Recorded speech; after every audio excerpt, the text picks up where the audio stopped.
Okay, so maybe we want to warm up the actual topic first. Don't want to go as far as having an introduction, but I think we spoke before about talking along the subject of monetization in games. Specifically, you mentioned ethical monetization, so avoiding things like predatory practices, avoiding screwing people over, avoiding all that negative stuff that nobody likes, apparently. If the internet is to be believed, nobody likes it. But I know that I don't like it, I know that you don't like it, and we definitely have friends that also are not big fans of it. So I guess the place to start is what's wrong with monetization the way it's being operated today? And who are we talking about specifically here when we say that monetization is a problem?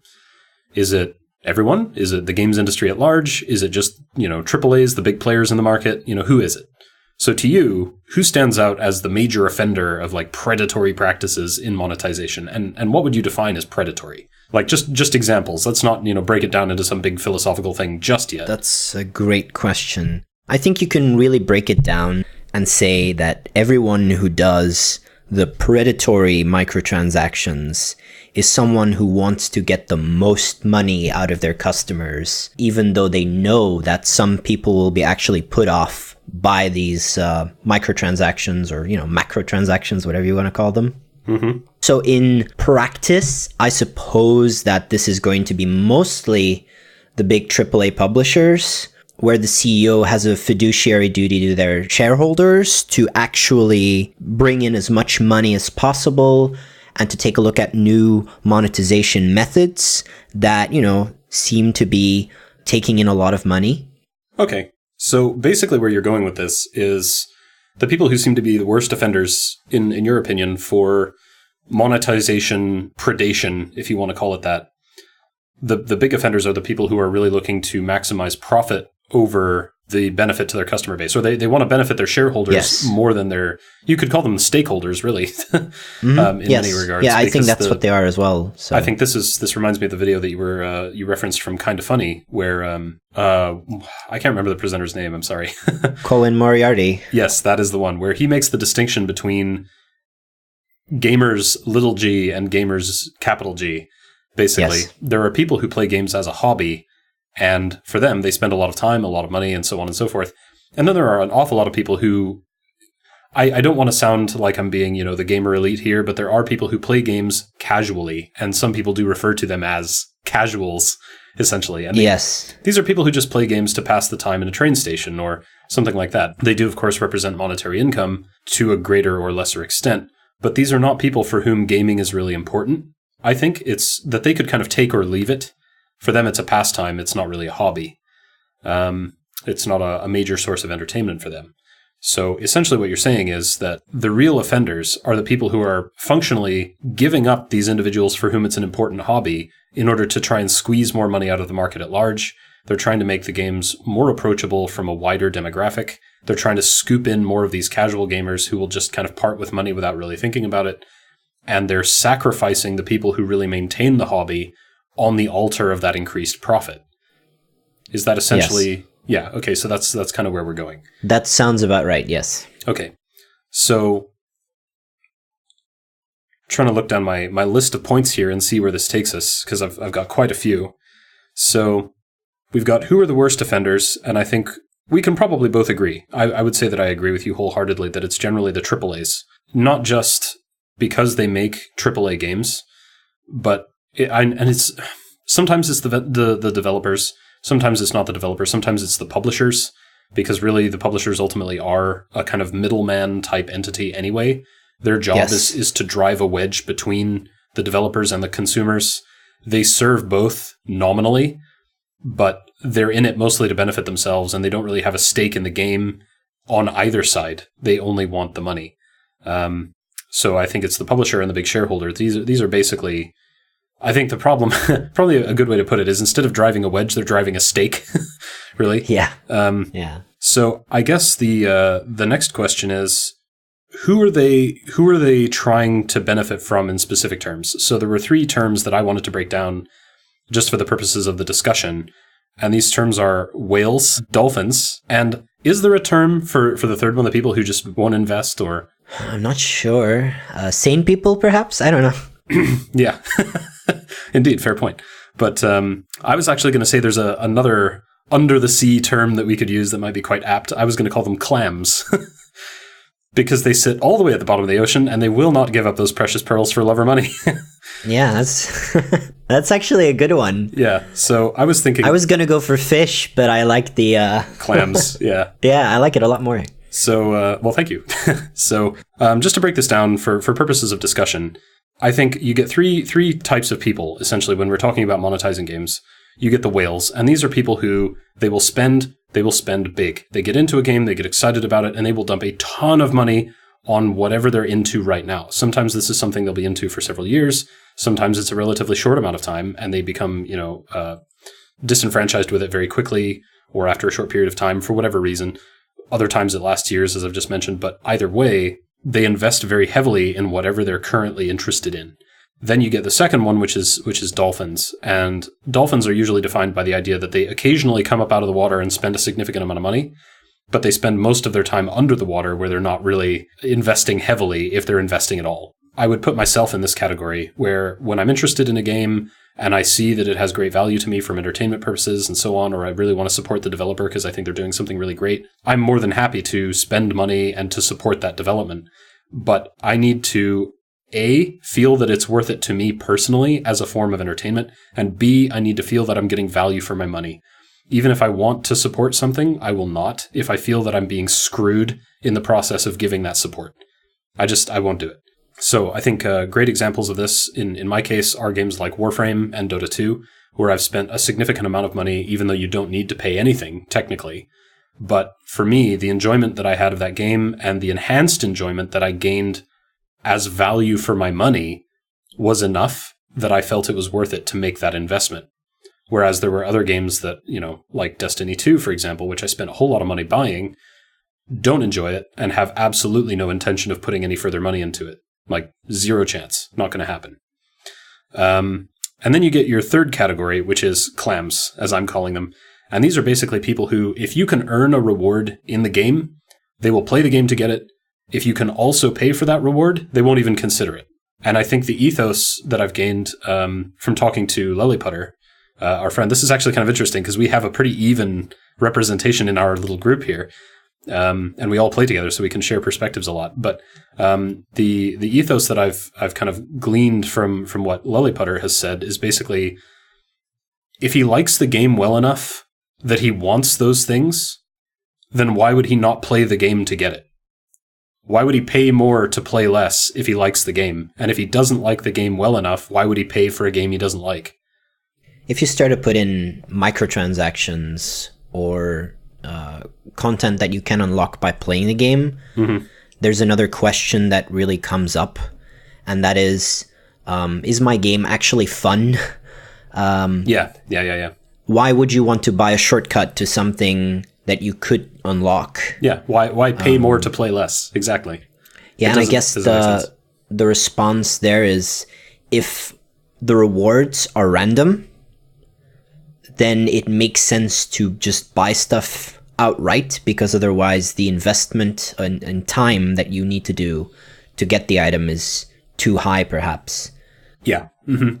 And this is really where we start getting into the kind of toxic monetization of the mobile market, where it's this kind of Farmville mentality where, you have to come back every 12.5 minutes in order to get the most income. And if you don't come back every 12.5 minutes, you're missing out.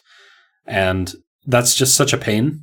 It's such a pain. And then the other thing is that you actually have to wait to get the highest returns. You have to wait days or weeks in order to get these things to happen. Or you can, just put a little bit of money in there and it'll happen right away. Oh yeah, wouldn't that be nice?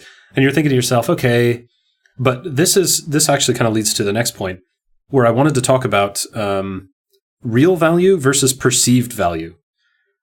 Do cosmetics have a real value? You can argue, I know Jimquisition makes this point very eloquently, and he says, yes, cosmetics have a real value because to me, they increase my enjoyment of the game, and that is something that is real.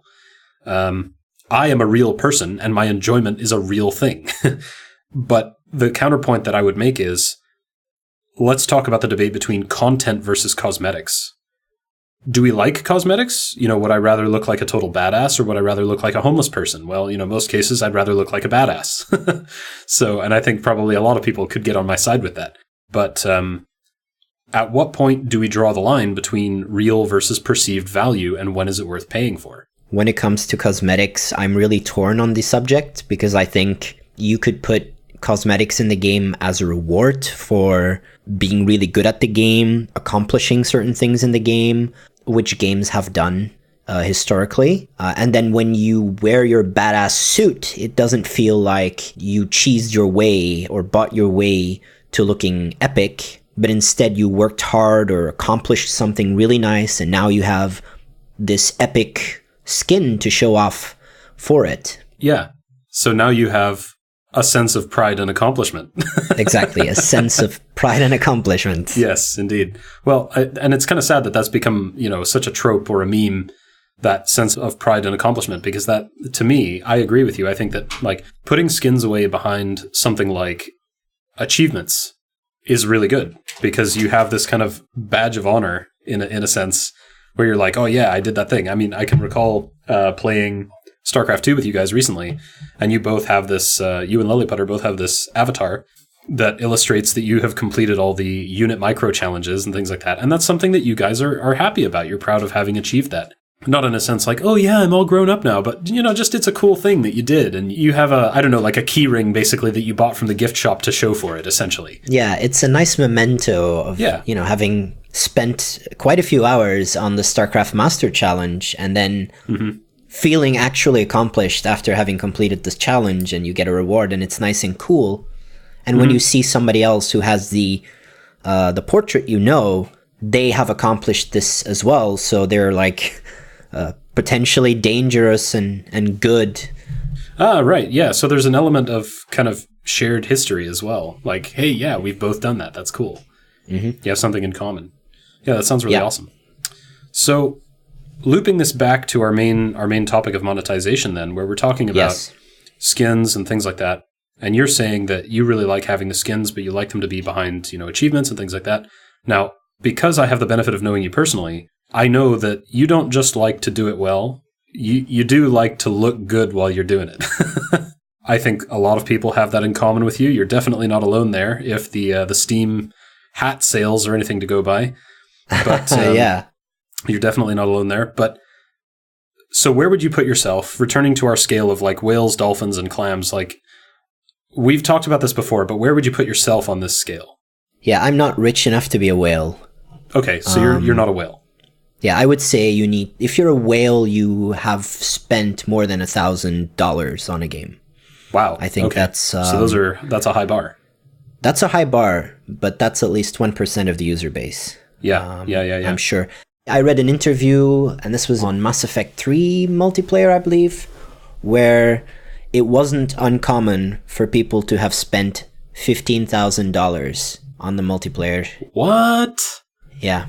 Wow. So wait, were these items that they were buying, were they achievable through gameplay? Yes. And they chose to spend that much money. Wow. Jeez. Yeah, because it significantly speeds up the rate at which you acquire stuff.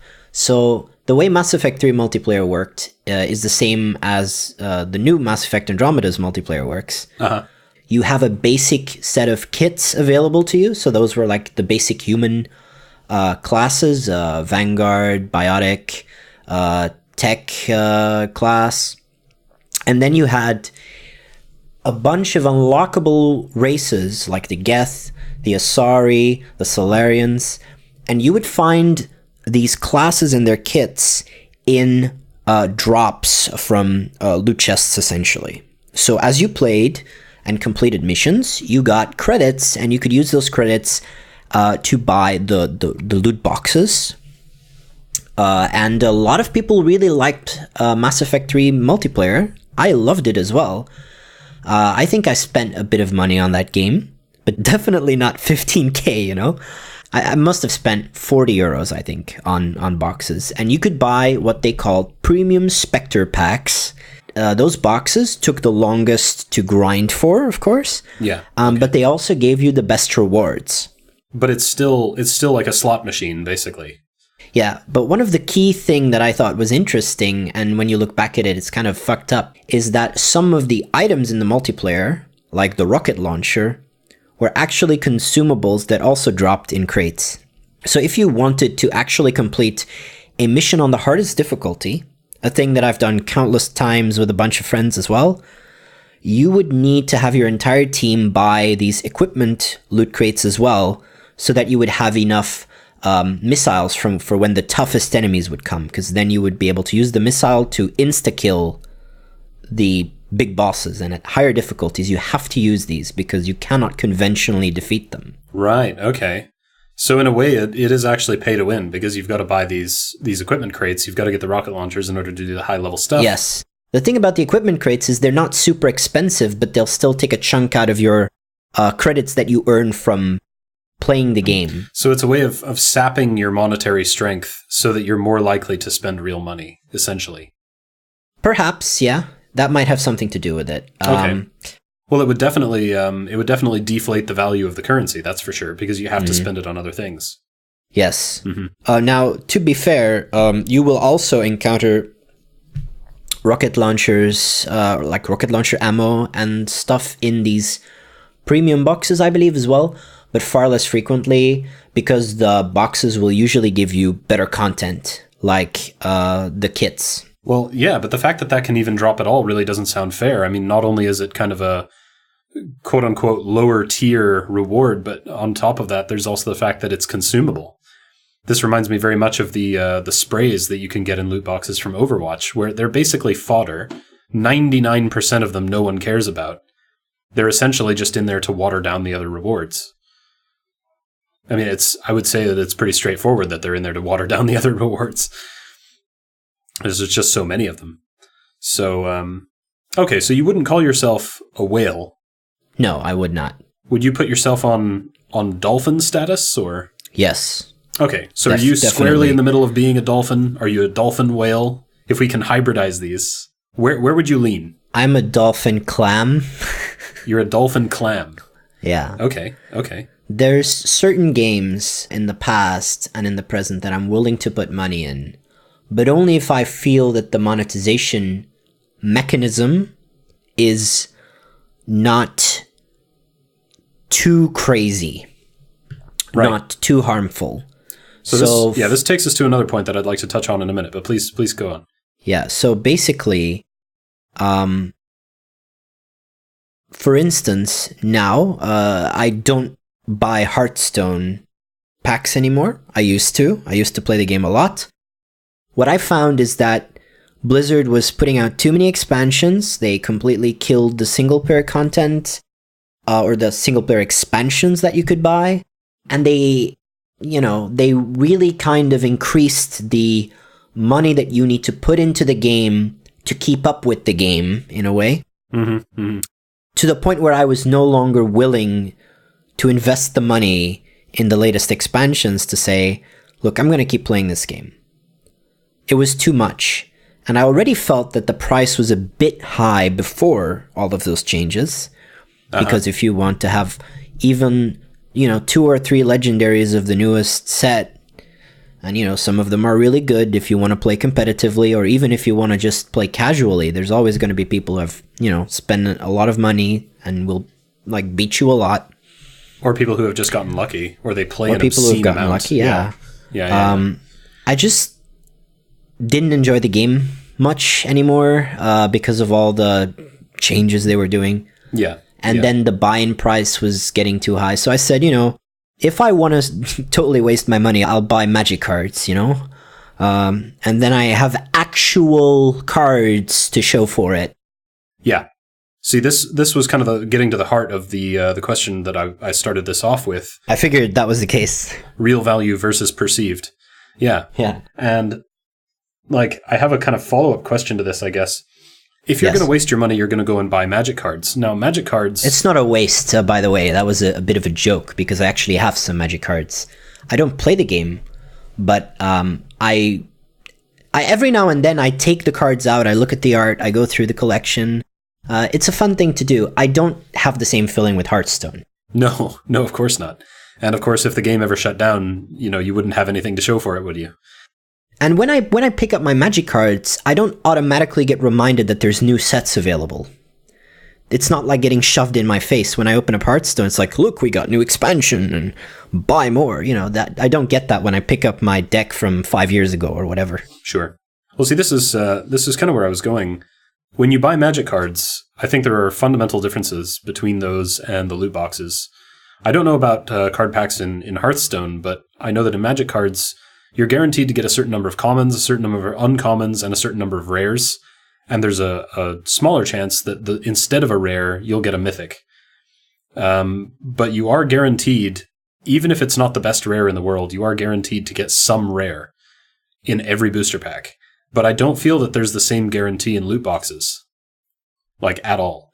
Like I said, when Mass Effect 3 was out and you could play the multiplayer, you had different denominations of loot boxes you could buy, and the ones that were more expensive guaranteed like an ultra rare item, for example, and that was usually the kind of kits you wanted or the super rare weapons. Mm-hmm. Okay. So it's not all bad. I mean, there are some cases where you can at least get better chances on the rewards table and so on and so forth. But then let's still talk about this like real value versus perceived, because ultimately what we're talking about, we cannot forget that this is in a virtual environment. This is not anything physical or material. And I know that there have been a lot of people who essentially say that the only reason loot boxes are not initially considered gambling by law is that there's nowhere to cash out. You're not putting in your money. But I actually think that this is fundamentally one of the most criminal aspects of it, that simultaneously you can get around having it classified as gambling because you can't cash out. And because you can't cash out, they can get away with offering you nothing of lasting value, even though it has all the same functional mechanisms of gambling. Yes. And I actually think that this is a bigger problem. I know that you've mentioned before that you don't like the fact that Dota 2, for example, you can get skins and then you can resell those skins. And what if kids get their hands on it and they start spending their parents' money and they're convinced they can gamble and get high value stuff, and whatever they don't get rewarded for, they just sell, or whatever they get, that they don't want, they just sell.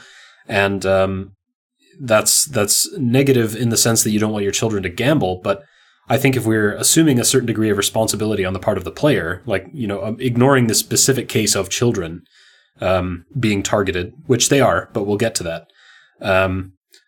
That's a different matter, I think. But I think we can have an entire discussion on just that. Yeah, really, we could talk all day about that. But I think if we're assuming a certain degree of maturity and responsibility on the part of the buyer, it's actually a problem that this stuff is totally virtual. It might have a real value in the sense that a skin, which is purely cosmetic and does nothing to enhance your performance, nonetheless enhances your enjoyment of an experience which, let's face it, it is focused on entertainment. That's why we play video games, is to be entertained. We don't play them for business. Some people do, I guess, but I'd say the vast majority of the gaming market does not. And so it's real in the sense that it enhances your enjoyment. But what happens when that game gets old and it shuts down? I mean, we're probably looking, not too many years into the future before games like Team Fortress 2 shuts down. And Team Fortress 2 arguably kicked off this whole thing with the loot boxes that you have to pay to open. And, let's make more hats, and for some reason, Valve is making a huge amount of money selling virtual hats. And at the time, I remember everybody laughing about it, but now it's turned into like a multi-billion-dollar industry selling hats. But virtual hats. They don't. A nice example is PUBG's cosmetics. They're selling absolutely for ridiculous prices, and Valve is making a lot of money. Yeah, it's a little bit like just that game, like CS:GO. Yeah, it's exactly the same. Where you can buy a knife skin for like $25,000 or something. It's ridiculous. But yeah, so what happens when all of this stuff is shut down, basically, and all your value goes out the window? Because this is where we're making the differentiation. With Magic cards, the older Magic cards get, the more valuable they become. There's actually a channel that I follow on YouTube called, I think it's Alpha Investments or something. It's run by a guy called Rudy. Yeah, if you're aware of it. But he opens up all these vintage Magic cards and buys this and buys that and sells that. And he uses gloves and stuff. I think I've seen the. Sometimes he uses gloves. Yeah. I mean, he's a dealer and a trader, and he's a collector himself. So you can trust he has a certain degree of understanding and blah blah blah. But obviously, disclaimer: I'm not here to advertise for Alpha Investments. I have no dealings with them. I'm a fan of Magic the Gathering in general. So I watch those videos, it's basically Magic card porn, basically.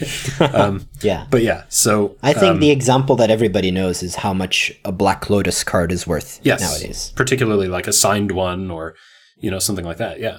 So if you're looking at that, okay, you might be gambling on the value of what you're going to get out of that booster pack, but that's real money. And it's something that you can collect and you can keep in a mint condition and you can eventually get it rated several years later for being in a great condition, and you can trade and sell, and those don't just disappear.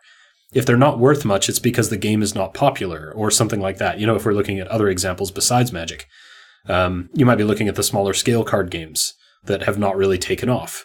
There are several of these that come out every year, and most of them don't ever amount to much. And if you had a collection of those, maybe it'll be worth something someday, maybe not. But that depends really on how the public opinion of the game goes, how successful it is, how much it catches on. It's nothing to do with the developers deliberately just screwing you for money and then running off with it.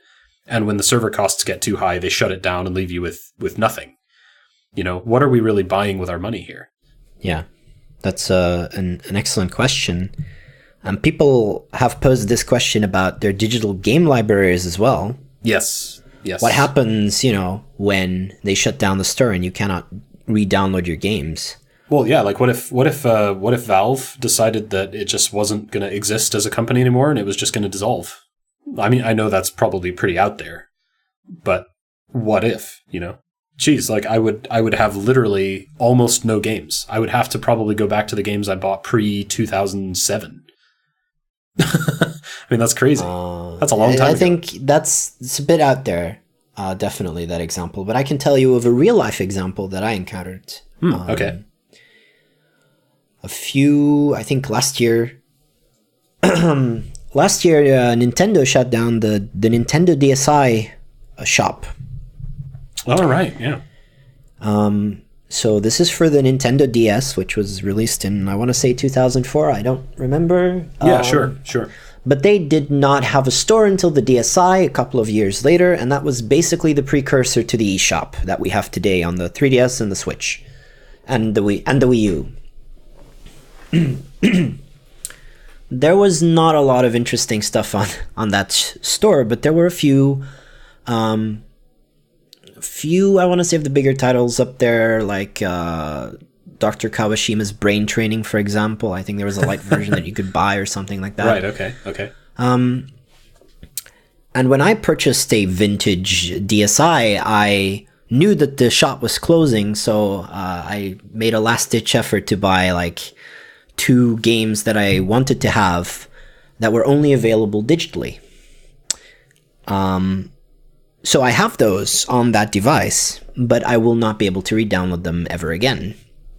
And additionally, many of the services that came with the shop there are also shut down. So a nice example for that would be the Fire Emblem game that I was playing actually had an online element to it as well. And this element basically gave you every week the option to receive an item. And one of the items was an item that you could use to reclass your unit. And this item was only available through the shop on specific weeks of the month. I think like the 3rd week or something or whatever. So like Clams we were talking about before, only in a month without the letter R in it. Yeah. Right. So it's no longer possible to get that item and promote your unit to that specific class anymore. Wow. On physical copies. Now, the interesting thing that Nintendo did was on the digital version of the game that is available on the Wii U, the shop works. They implemented a kind of offline version that basically acts the same way the store would act, but it's totally offline. How do they regulate purchases and things then? No, but there were no purchases in that thing. Ah, I see. Okay, so it was just like a storefront, basically. Yeah, it was extra content that you could get just by connecting to the internet. But that service is shut down now. So they had to put it in a kind of a fake way. Uh-huh. So a way to resolve this, I suppose, in some games that have paid content, is to just give the players the content for free in the future in an emulated version of the game. Right, okay. Emulating the example that Nintendo used. Okay. But, are they going to do that? I don't know, man. I don't know. I can't really see Blizzard Activision branching out into making that kind of thing available to their players, to be honest. No, definitely not. I think Nintendo's the exception here. Yeah, well, Nintendo generally has a pretty good history for, valuing their customers and things on the whole. So, yeah. I really think they're doing a great job in that regard. Yeah. And then financially, they're far less successful as an ironic byproduct of that. Well, that used to be the case, but now with the Switch, they're doing really well. It's kind of impressive. They're doing well, but I would not say that they're doing as well on a company-by-company basis as other developers or people like EA and so on. Well, yeah, no, that's true. I mean, they're just not. They're not going to rival Tencent anytime soon, that's for sure. No, but they're pretty big now, and they're back to pre-Wii levels of money, income flow, and stuff like that. Right? Yeah. They did pretty bad after the Wii with the Wii U and stuff. Yeah, they really did. I think they were flogging a dead horse there, really. And the reason why I think a lot of people like the Switch as well is because there's no bullshit on that platform. Because there's no shitty microtransactions, the entire platform is basically a lot of really great games that are $60, and if there's DLC, it's no loot boxes or microtransactions. It's a straight up expansion for €15, for example. Okay. This actually leads me to another point, which I wanted to ask about. Like, let's make a quick case analysis here. Where do you draw the line between things like DLC, which I've heard you address negatively, sequels, yes, which can obviously be hit or miss, or subscriptions? And let's compare that to something like buy-to-play. Yes. So where do you draw the line between these different things? Yeah, to me, it's actually not that difficult. Let's start with the buy-to-play game that doesn't get any extra content. Okay. I think that's the cheapest, the easiest thing to explain, right? You just buy the game up front. Maybe you get some patches, but you don't get any new content per se that's big. Maybe they'll do a patch that adds in a few new monsters or something. Or fixes some broken quest lines or something like that. Yeah. Mm-hmm. But that's the patching stuff, right? So for the most part, it's just security updates, fixing stuff that was broken, and very maybe if the company is generous, they'll put in something new for the players. And that's it. Mm-hmm. So this is very much the old school model of game development. They treat it basically the same as a bottle of shampoo. They make it, they put it on the shelf, you buy it, job done. Yes. Maybe they'll change the formula if they find that something else is not, going right with it. Mm-hmm. And, you're more happy as a result, so you're more likely to buy the shampoo again when it next appears on the shelf. But that's basically it. Yeah. If the game ends up being great, or it was planned before the release of the game, there's an option to branch out in two different directions when it comes to providing additional content. Sure. Either you offer the pricier package, which should include a lot of content, which is generally what people refer to when they say an expansion, or a large DLC, I suppose. This is generally, I would say, for most games, this is like the €20 mark, or the $20 mark, perhaps. Yeah, and it's going to add a significant amount of content. Yeah, maybe not as much as a whole new game, but it's, you're probably talking about upwards of 20 to 30% of the original game's completion time in new content. Would that be fair to say? I think it depends from game to game, but I think as a general rule, you could say that, yeah, for sure. Well, we can't talk about every single game, so yeah. No, we cannot. So we have to make generalizations, of course. Yeah, otherwise we'd be here forever, but yeah. And then there's the DLC model, where you just release smaller pieces of content, smaller quest lines perhaps, that do not take up that much time, or do not take up the 30% of the original game, for example, as you mentioned. And a nice example, I think, of both of these really is Skyrim's DLC.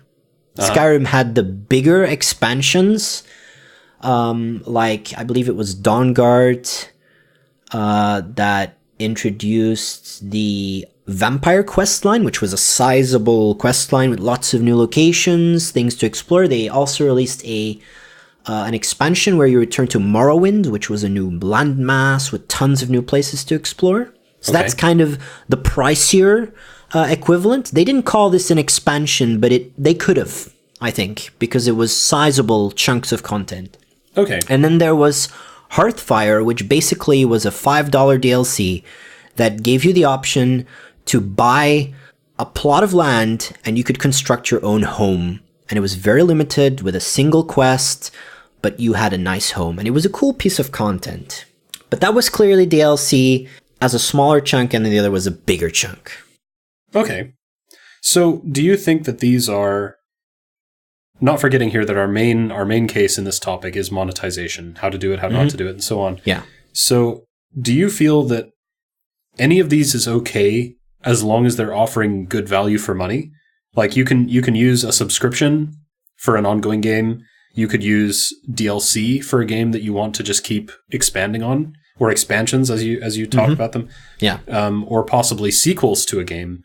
And as long as people know what they're getting for their money, as long as there's transparency in that, and as long as there's a reasonable amount of value for your money, you think that those are okay as like ongoing monetization models? Or do you think that any of those is intrinsically flawed and should be avoided? Let's talk about like do's and don'ts, basically, just for a minute. Like, do you think that one of these is preferable over another, or? It depends on what you want to do with your game. Some games do not work well if you expand them because they are a complete story. So if you have a very story-driven game and you all of a sudden add an extra landmass or some new kind of quest line, then you will feel like maybe something was left out of the game initially, or it would have to be thematically relevant or correct to fit in with the original game, and that's harder to do. Sure. You know what this reminds me very much of, actually? I have, I think, an excellent example of this was Deus Ex Human Revolution. Not the recent one, but the one before. And the DLC, The Missing Link, where there is that random part in the game where you just go into a container and you're asleep for a few days. Yes. And then you just come out the other side, and he's like, oh, I'm awake now.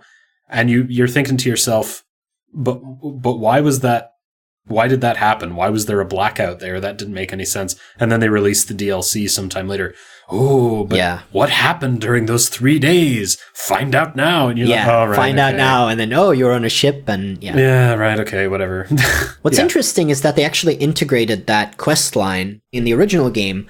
That was a DLC that you had to play separately in the menus. So you did not have the Adam Jensen with the equipment and the build that you had in the main game.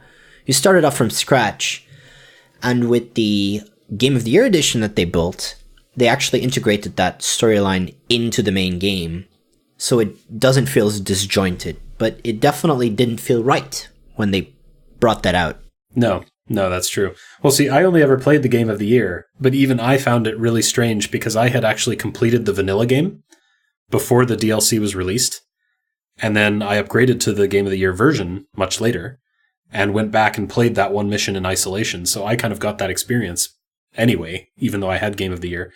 But I remember thinking that it seemed a little bit odd the first time I played through it.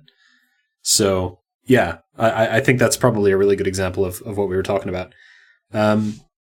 So then we're kind of edging into the territory of where is it okay to monetize? Where is it not okay to monetize? Obviously, there's no right or wrong answer, for, all games across the board. As you've said, every game is different and needs to be handled differently. So let's talk about what for you. You've identified yourself as a kind of dolphin clam. I think more in the past, I think you would have edged onto the whale side in terms of your willingness to spend, if not your budget. Yes. The difference between the whale and the clam is the time and money balance that you have. So if you don't have a lot of free time, but you want the coolest stuff, then you're going to have to spend money. And otherwise, you're going to have to spend time to grind for the stuff that you want. So if you want to feel very accomplished, then, you're going to have to invest, whether it's time or money. And then in that regard, when I was a student, I would be investing time. Now when I have a job, I don't have the luxury of spending, dozens of hours to grind for a specific item that I want. But you still don't want to have to play the game you enjoy sucking all the time because you don't have the time to invest. Yeah. I would be more likely to invest money into a game. Yeah. See, because really, I was, when I came to the kind of whales versus dolphins versus clams discussion, really what I was talking about is not so much like how much money do you spend, but your mentality in how you interact with your gaming as an entertainment medium. I think someone can be a whale even if they're not actually spending that much money.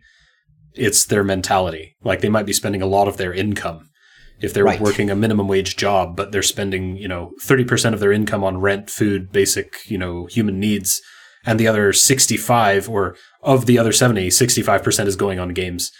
They're a whale, basically. Yeah. Because I'm a gaming whale. I am a gaming whale. I invest in a lot of games and I play a lot of games, but I'm not a microtransaction whale. Yeah, you refuse to be. Yeah, I refuse to be. Yeah, absolutely. So if we're talking about this scale, I know we started here and we wandered as we do, and I didn't stop it because I think we were covering a lot of interesting stuff. But yes, we started off with this whales versus dolphins versus clams. So my personal opinion on this, I'm going to start this off with a little bit of conjecture on my part, and we'll see where it goes.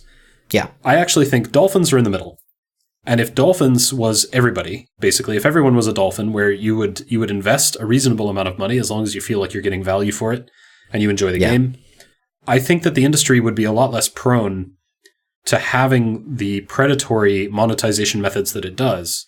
Because my overall theory is essentially that in trying to turn the market really, in trying to make it really broad, much broader than it would naturally be, essentially they're trying to promote the whales to pay for themselves and the clams, but everyone benefits from the clams because they bolster up the population. They keep your servers alive and so on and so forth. They keep your player count up. Yes. And I think most games would die if all they had was whales. Even though they're spending a lot of money, there would be no one to play the game and everyone would get bored and leave. Yeah. So why is it wrong to use the whales to pay for the clams? What makes that wrong? Right, that's an interesting question. Because the clams benefit, the whales benefit, everyone benefits. Why is it wrong? Well, it depends on how much money is being spent, I think. Well, see, I think we're edging into something. I know I've thrown you in at the deep end here. But no pun intended with the whales and stuff. Anyway, but even having thrown you in at the deep end, what I'm how to say this? I guess what I'm getting at is it's not so much like how much money, but when does it become predatory? And I don't think we can talk about a specific amount of money. We could talk about a proportion of income. We could talk about preying on the person. So at what point for you does it become ethically repugnant, essentially, would be maybe a better way to phrase my question. Right. The moment a transaction becomes a consumable, that's when it gets a bit fucked up. Okay. So what about skins and things like that? Once you buy it, you have it forever. Is that a consumable or? Yeah. No. If you can buy the elements or the currency you need to buy the skins, then yeah, sure. But actually, let me give you an example. I was thinking about this. If people could get the game for free, or you could buy it for 60 euros, and by my purchase of 60 euros, I could support the people who do not have the money to buy the game, then I would have no problems whatsoever, because I just buy the game. And maybe it can be something like, oh, you buy one copy, you get one free, and you can give it to a friend. Sure, yeah. Maybe it can be free to play. StarCraft has done interesting experiments with this. They had a starter edition, but if you play together with a friend, you get the full multiplayer. Yeah. Never was there a loot box or a currency that you could buy that kind of turns it into monetization that keeps on giving, basically. And this started with the App Store and the smartphone market when in-app purchases were introduced. Originally, you could only buy an in-app purchase once. So they were intended for example, for level unlocks. If you had a game, people could try it out for free. If they liked the first few levels, they could unlock the rest of the game for a single purchase. Yeah, and you see this a lot in MOBAs and stuff. Like recently, I was playing Battlerite, and I decided to unlock the All Heroes Forever pack. It was the same as the Smite did it years ago as well. Yes. Where you start off on a free hero rotation, like in League of Legends, if anyone's familiar with that. And then if you decide, hey, I really like this game, I want to have the variety, I'm happy to support the developers, I can just buy all the heroes, boom, there it's done, now I have everything. And effectively, you can try the game for free with a more limited content scope, but then you can also buy the game if you try it and you like it. That's essentially what you're talking about. And I really like that business model. Because people can try it out for free, and if they like it, they can invest a fixed amount of money, knowing that they're not going to have to invest money down the line into the game. Well, see, here's where we get to our debate, though. Because then what happens when you start getting clams showing up in your game who will say, okay, well, but I can unlock that content over time if I play. And that's how most of these MOBAs run it, where you can unlock the heroes over time. So what happens when you get a whole massive influx of those players and they're not spending any money, but as a company, you still have to pay for the servers, you still have to pay for the marketing, you still have to pay for everything else. You spend all this money developing the game, obviously, in the first place, and no one is paying you for it. What do you do? Well, I don't think that exists. I think there's always a certain percentage of new players who will invest money in the game. You have to make it interesting, or at least nice for somebody to want to buy in. But you don't want to make it feel like you're trying too hard. It's a very, very thin line between pay to win and, oh look, we have got some nice stuff for you. Okay, so essentially what you're saying is you think that it becomes predatory when people are actively encouraged to buy, like it's being shoved in your face too much. I mean, do you think that this is, like, I mean, we could talk about more advanced examples of this, like the whole blow up that we had recently where, was it Activision patented the system for deliberately matching players who bought items against people who didn't, so that they would, in environments that are favorable to the items they bought? Yeah, the years old patent actually, but they said publicly that they do not use this technique. Yeah, but they've also said a lot of other things publicly that, people have later found not to be true. So I don't know how much we can believe that. I'm going to just go out on a whim and say they're probably telling the truth. It wouldn't surprise me if it's a lie, but I'm just going to assume that they're not lying. Okay. For the sake of this conversation. I personally don't think they're lying. Preponderance of the evidence, basically. Yeah. So can we boil this down at all? Is there any point? Is there a specific point to you where it becomes predatory? Are there any defining factors? Are there any features that you found commonly? I mean, obviously we can talk about loot boxes. A lot of people are talking about loot boxes right now being very predatory because they, just as an example, I don't want to, frame you here and make you say this, but a lot of people are saying that these are very predatory essentially because it preys on the human dopamine response.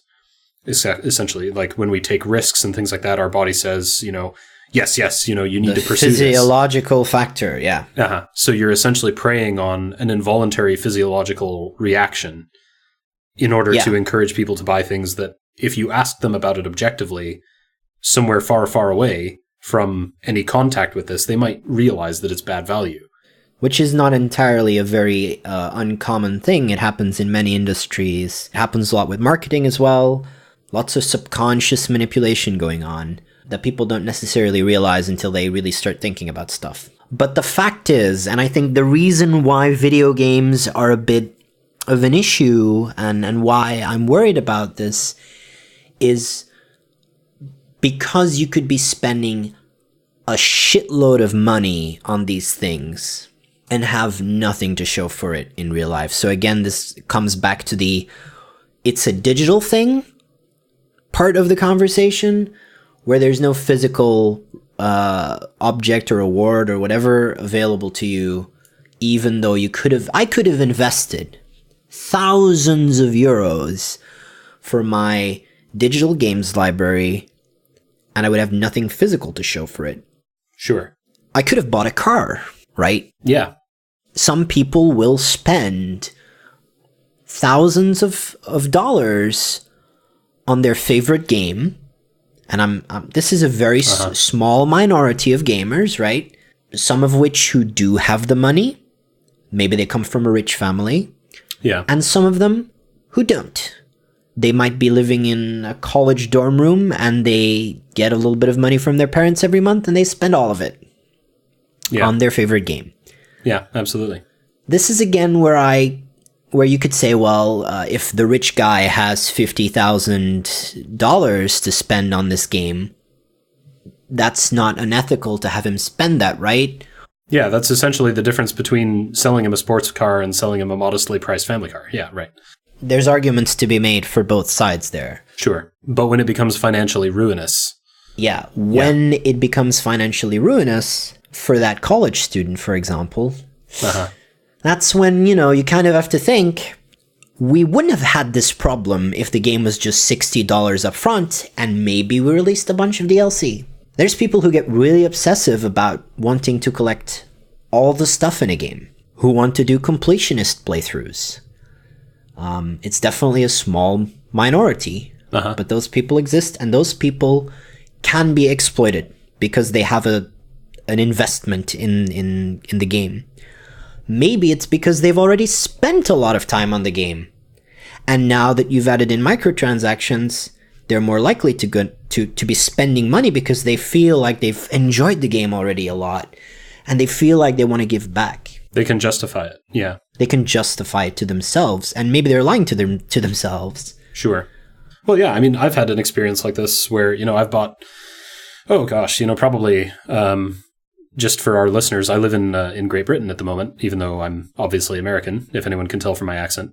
But I've spent over £40 on skins in Dota 2. But I also have, more than 2,600 hours in Dota 2. And so for me, I can justify the expenditure of that because I think to myself, if I had to buy this game, what value would I put on it having enjoyed it for all that time? Well, I would be more than happy to buy it for £40. So yeah, I mean, this is exactly what you're talking about. That's an interesting thing as well. I think I bought the first two Mass Effect games, for example, I think for €5 or €6 on a Steam sale. Yes. And I played those for over 400 hours. So the first game, 200 hours, the second game, 200 hours. That's an insane value for the money spent.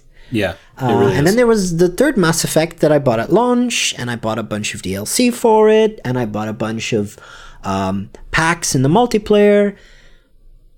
The values are not the same, but I think it was a reasonable investment. Well, here's the other thing. I've heard this argument that actually gamers should be paying more for games rather than less, even though we all complain about the prices, for exactly that reason, that we're getting several hundred hours worth of entertainment for, relatively cheap per hour spent. Yeah. But I think, on the other hand, your case raises a rather interesting issue. If those games had not been on sale, there's also a chance you never would have bought them, and that's money that the developers never would have had.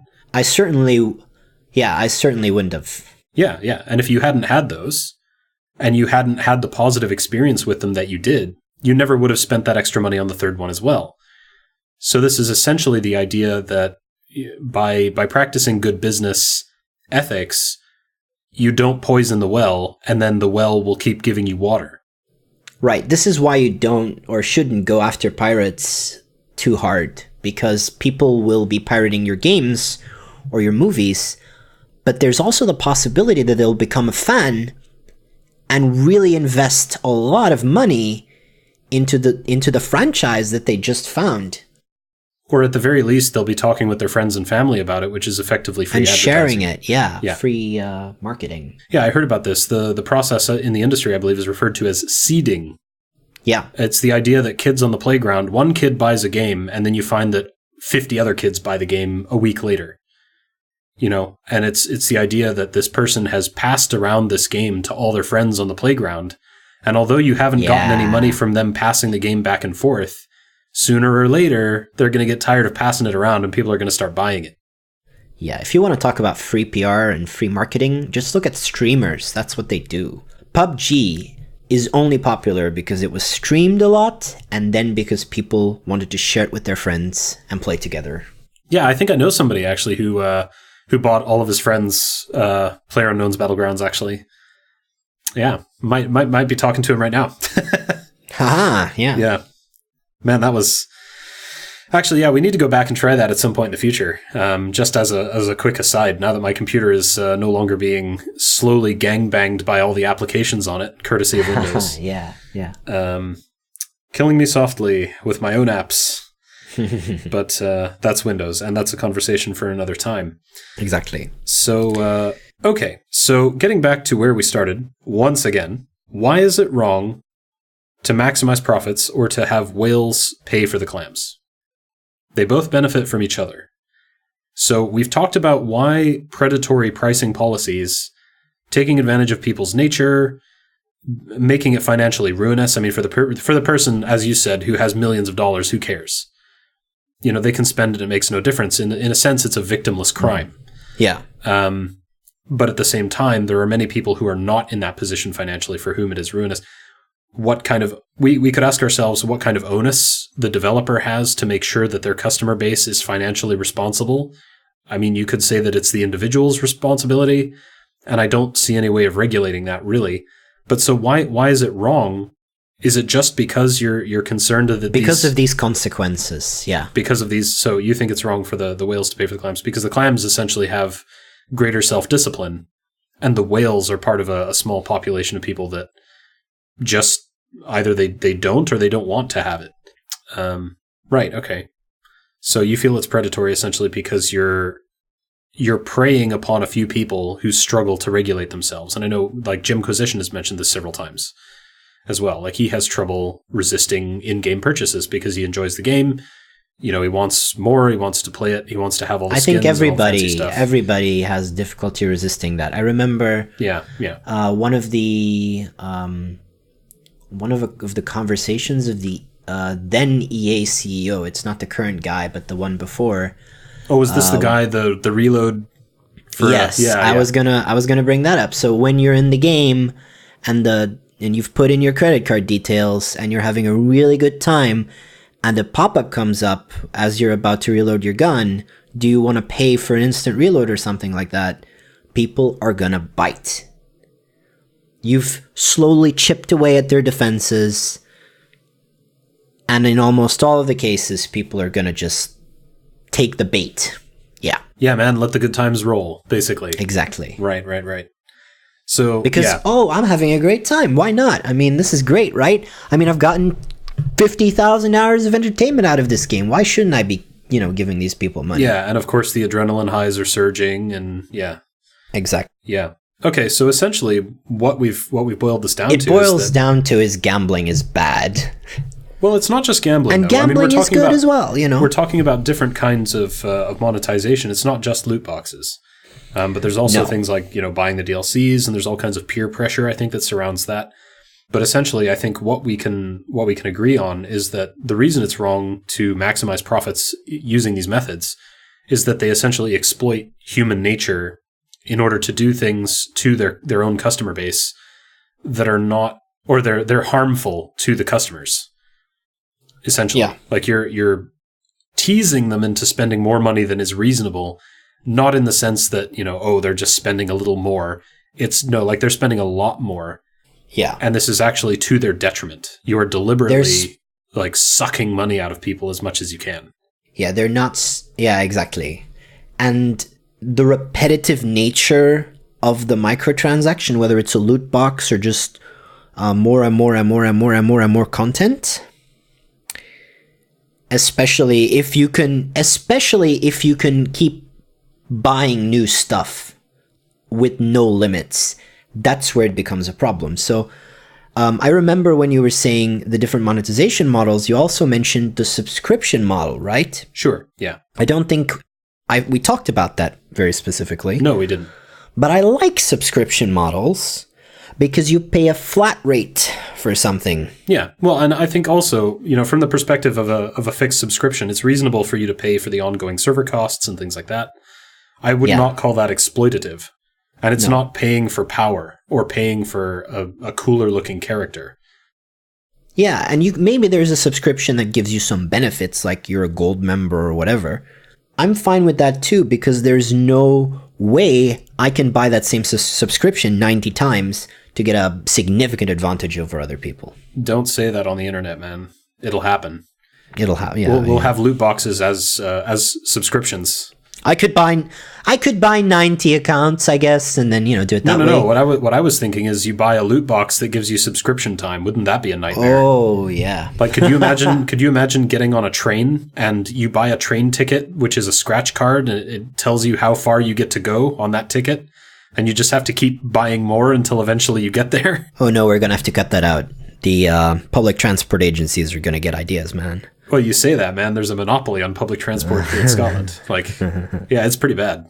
There were actually protesters up north where their big headquarters is, because they were essentially protesting an effective monopoly on public transport in this part of the country, which should be illegal, but apparently they've been allowed to do it. So all the buses, all the trains, they're all one company that runs everything. Occasionally, you'll see something from another brand because technically they're allowed to do it, but practically it's very difficult to get trains into this part of the country because all the lines are full. So see, that segues us nicely into the idea that competition is a good thing. Yeah, it does. And just because there's these AAA publishers who are bringing out games with these predatory practices when it comes to their monetization methods, that doesn't mean that there's publishers that do it differently. Because there are publishers who do it differently, and they sell lots of copies of games, and they have very great reception. Sometimes because of this, because they didn't put in microtransactions, and sometimes just because the game is absolutely wonderful. Yeah. Well, this is what I was saying. Hellblade is an excellent example of that. It's a very small, self-contained story, but it's excellently done. And all they do is just sell it. And there it is. That's your experience. Job done. Enjoy your meal.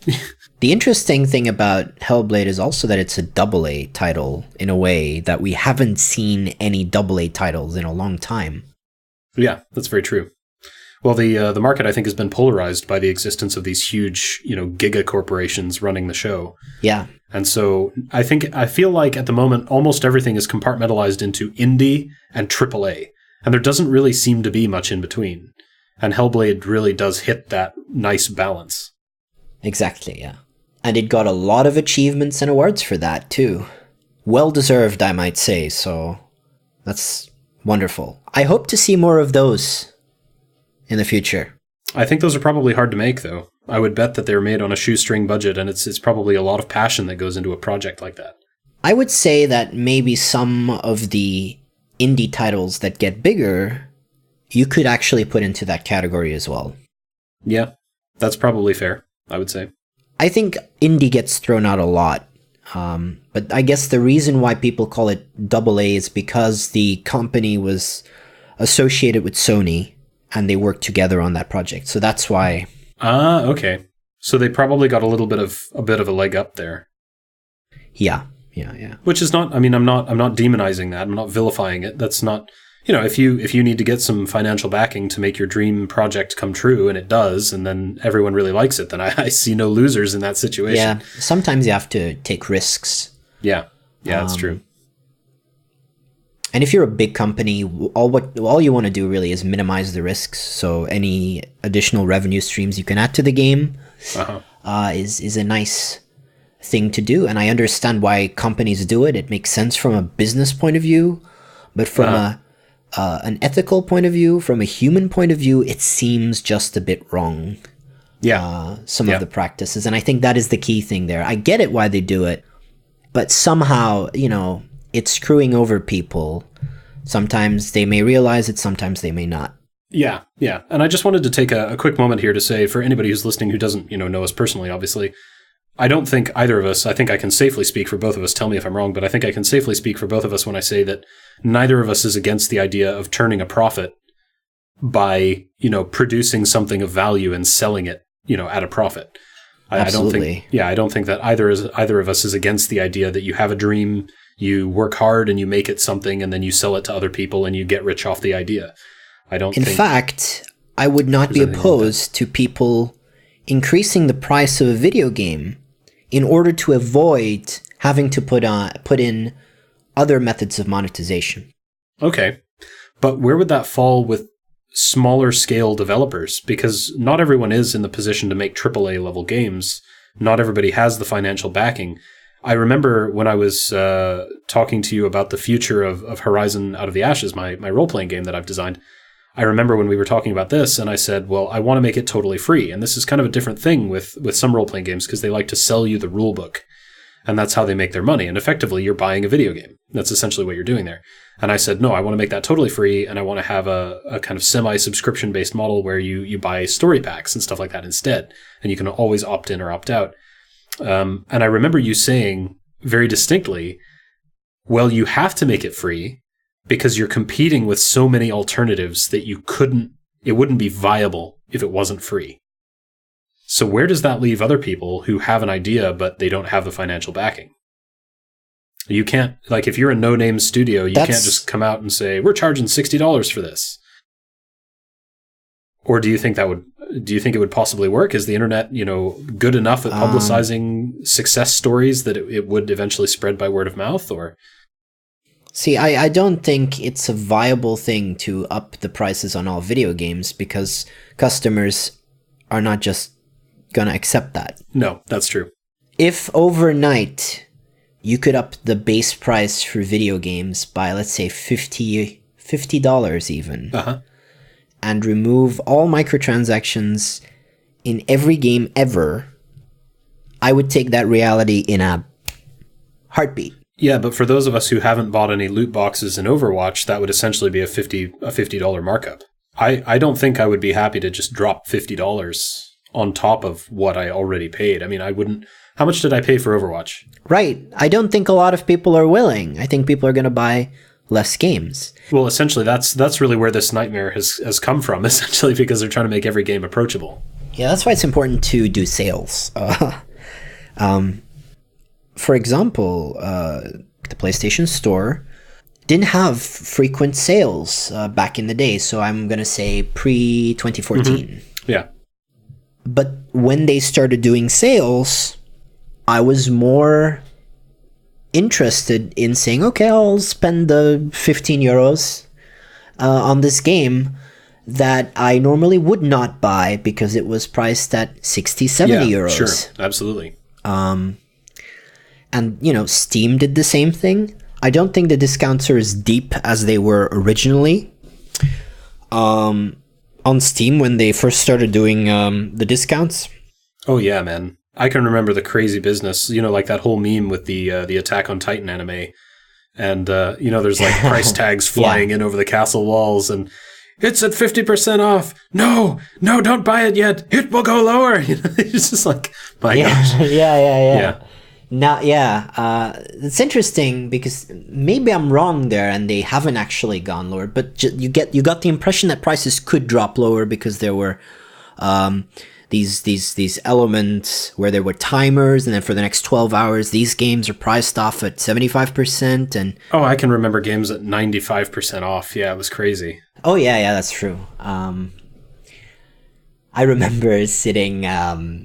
Was it Christmas? It must have been Christmas. And I was with the family, and I had to go to the toilet. And while I was sitting on the toilet, I was checking the Steam prices to see if there was a nice drop in prices. At least you waited until you were on the John, man. You're not just sitting there at your Christmas dinner, staring at your phone. I know, right? Yeah. Exactly, yeah. You want to avoid that. Yeah, man, that's... So, yeah, that's the kind of stuff that happens. We were talking about predatory pricing, yes. Got somebody giving up his Christmas dinner to stare at a Steam page. So, yeah, sales are important, is basically... essentially what you're doing is saying, okay, look, try it. Give it a try. You'd rather have some money rather than none. You put it on a limited time sale, and I mean, the Steam statistics are actually pretty clear on this. If you can get a few people to buy the game when it's on sale, the sale figures actually stay high for a couple of weeks afterwards as people's friends slowly catch up and stuff like that. So you actually end up making premium sales on the back of discounted sales as well. But I really like this idea that you had earlier where you have the, mates rates kind of idea. Mm-hmm. So if one person buys the game, they can maybe pass on a discount to somebody else, or maybe they get a referral program is a lot of MMOs have this kind of thing where you can get something added to your account by referring a friend. You could call it a bit of a pyramid scheme, I guess, but I don't really think that anybody suffers in the process of it. People who want to buy the game and their friend is trying to get them to buy it, they're going to buy it, or they're not. And if their friend gets a reward as an incentive to promote the game, then, so be it. But I don't really think that that's that evil or wrong. I mean, you could talk about peer pressure and manipulation of people again. Why is that different, I guess, would be another question. Why is it different to deliberately instigate peer pressure compared to preying on other psychological impulses? Because I don't really think the bring your friends system is as bad as loot boxes, for example. But, I mean, really, what is the difference? We're talking about, a psychological impetus, essentially, to do this. I mean, what for you stands out as a defining factor, if anything? I'm not sure. I can think of one thing, actually. Yeah? And that is that you're targeting an individual in isolation. Because there's always a case, I think, where if one person is trying to get you to buy a game, you might buy it. I mean, heck, you convinced me to buy Destiny 2 against my better judgment. Unfortunately, we know how that turned out, but yeah, still, most of the time, I don't buy games. And if I had not had the promise of you to play with me, I probably would not have bought that game. Right. And I probably would have lasted long enough for the bad reviews to start coming out, and then I definitely would not have bought it. But at the same time, I still feel the game has to impress someone enough. Yeah. That they take it upon themselves to promote it. Right. It is not that the game is deliberately designed to prey upon people. Does that make sense? Yeah. So you're going after people in isolation where they are weak, where no one is watching. They say that character is who you are when no one's looking. And I think you're preying upon people's character where they don't have that opportunity essentially to say, well, my friend wants me to buy this game, but I don't really want to buy this game. I'm just going to say no. It's more a case of, oh, but you need to buy this because you enjoy it and blah, blah, blah. And usually these games are so, I don't know, they're engineered, I think, in such a way as to be as appealing as possible. Not just when you're with your friends or playing with friends, but also when you're on your own. And they draw you in and they keep you buying. And in that environment where there's no sense of context because you don't have other people around you, it's much more effective to prey upon someone in that way, I would say. Yeah. I mean, I've spent some time studying psychology when I was in university, and one of the things that they have there is, or that we learned there was the concept of, what is it they call it? There's a casual name for it that's really colorful. I think it's called the Lucifer effect that they call it. And it's basically, if you have someone that you acknowledge as an authority giving you an instruction, you're far more likely to obey it. In fact, to the point where almost anyone would obey it. Yeah.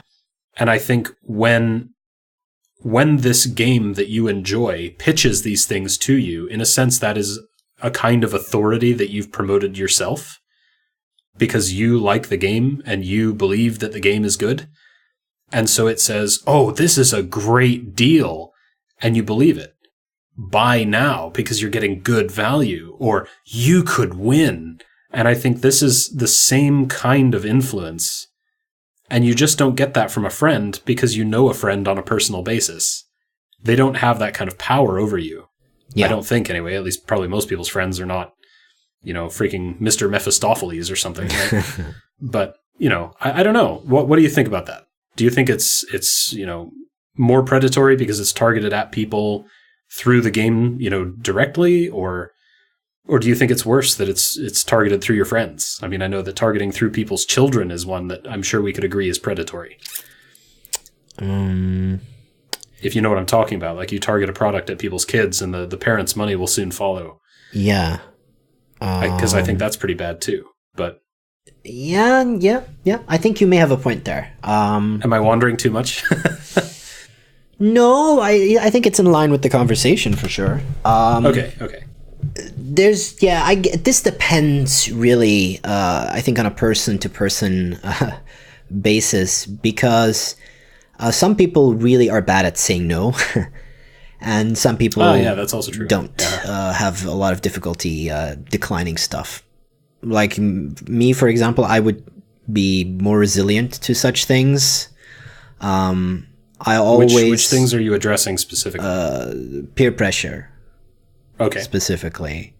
There will be stuff if I will do my research, right? So if somebody tries to sell me something that I know is not a good deal, I will just decline. And if it is something that I don't know much about, I will first do my research, however brief that may be. I almost never But you'll at least go and check out a couple of Let's Plays or something. Yeah. Or a review, or, something in depth that gives me an idea of what I'm getting myself into. Uh-huh. So here's another question that's in line with what you're talking about. Yeah. Where you'd want to do your research and you'd want to check it out. Do you think that early access is a problem or a solution? Again, this depends on how it is used. Yeah. And I think really that's the answer that I had come to on my own as well. Yeah. Because I think that there are examples of where early access has been wonderfully executed. Yeah. I think you almost would not believe that Divinity Original Sin 2 started in early access. Mm-hmm. But it did. Yeah. It was in early access very briefly. The game was pretty much finished. Well, I wouldn't say briefly. It was for a few months, at least. That's brief in the grand scale, really. Yeah, I guess some game. Yeah, if you look at some games which have been in early access for years, right? And this was the thing I was going to contrast it to. I mean, you've got Warframe that has been out for almost 4 years now or something, and it's still in beta officially. Yeah. Which is bullshit, and everybody knows it. But I think they just don't want to commit to a final release, because then people are going to slate them for having all, these bugs and problems and things like that. As long as they keep it in beta, there's always an excuse. Yeah, just look at PUBG. Yeah, exactly. Another excellent case. And they finally, succumbed to pressure to release it officially, and it's still just as bad as it was before, basically. But I think, like Divinity Original Sin 2 is an excellent example. It was out in early access. Okay, a few months. But what did they do in that time? The game was finished. It was beautifully polished. It was complete. It was done. But most of what they did was bug fixing. And you simply cannot do that kind of bug fixing internally. They did implement new features. A few things, but probably a lot of that was subject to feedback and things like that. So Divinity Original Sin 2 was kickstarted, right? Sure. And once you hit your goal, you can put up extra goals, basically, for when you bring in even more money. And some of the reward tiers unlocked new features, such as the undead option for characters, which we're using in our current playthrough of the game. There's an undead party member, and they implemented the undead race, or the undead options for each of the races after a few months into the early access model. I also know for a fact that the story was not complete. I think the last 2 acts were missing from the initial early access release that you got. Yeah. I had actually, I have to retract what I said. You're actually correct. I do recall that now. So they actually added in a bunch of stuff. But for Divinity, you knew that you were getting a good deal because they did exactly the same thing with the original Divinity, Original Sin 1. They also did early access there. They also had a Kickstarter. You say that, but then there was Divinity 1 Destiny 1, versus Destiny 2. But yeah. Yeah, well, but that's another story, right? But yeah, so Divinity, they kickstarted the first one, they kickstarted the second one, and then when the second one came out, I think you're right, it was just Act 1, wasn't it? Yeah.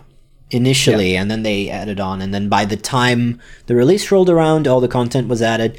People had gone through the game a bunch of times.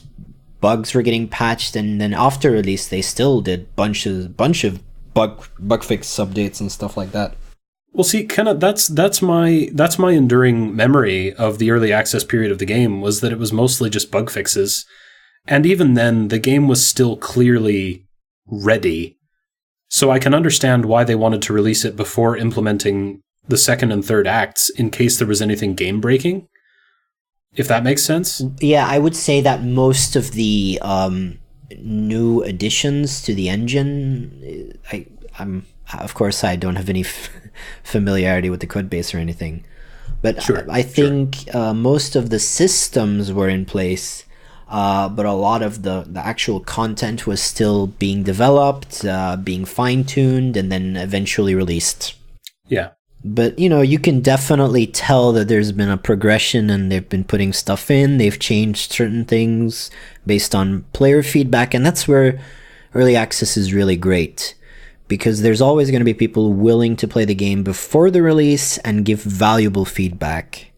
Now, what you do with that feedback depends. And, of course, provide you with bug information and stuff like that. Certainly, yeah. Yeah. So I think that's a great example of early access done right. And then you have other games where early access has almost become, we've ended up talking about these in advance, but early access has almost become an excuse to just keep taking in money without the game actually getting finished. And I think Ark is probably a lasting example of this. I remember when, in the beginning, I think Ark was totally fine. It came out, and every week or every month or something, they were talking about, okay, this time we're adding these new dinosaurs, and we're adding these changes to the terrain, and we're adding this and adding that. And that was great. That was fine. They were adding new features and new systems to the game. Everything was clearly running on schedule. And then all of a sudden, out of nowhere, comes Scorched Earth. Oh, it's an expansion to, the game that isn't finished yet. And we'd like you to pay for it. Right. So that did not seem... I know a lot of people were very angry about that. You're kind of breaking your promise of the game being in early access. Once you start releasing an expansion for a game that is not finished. For money.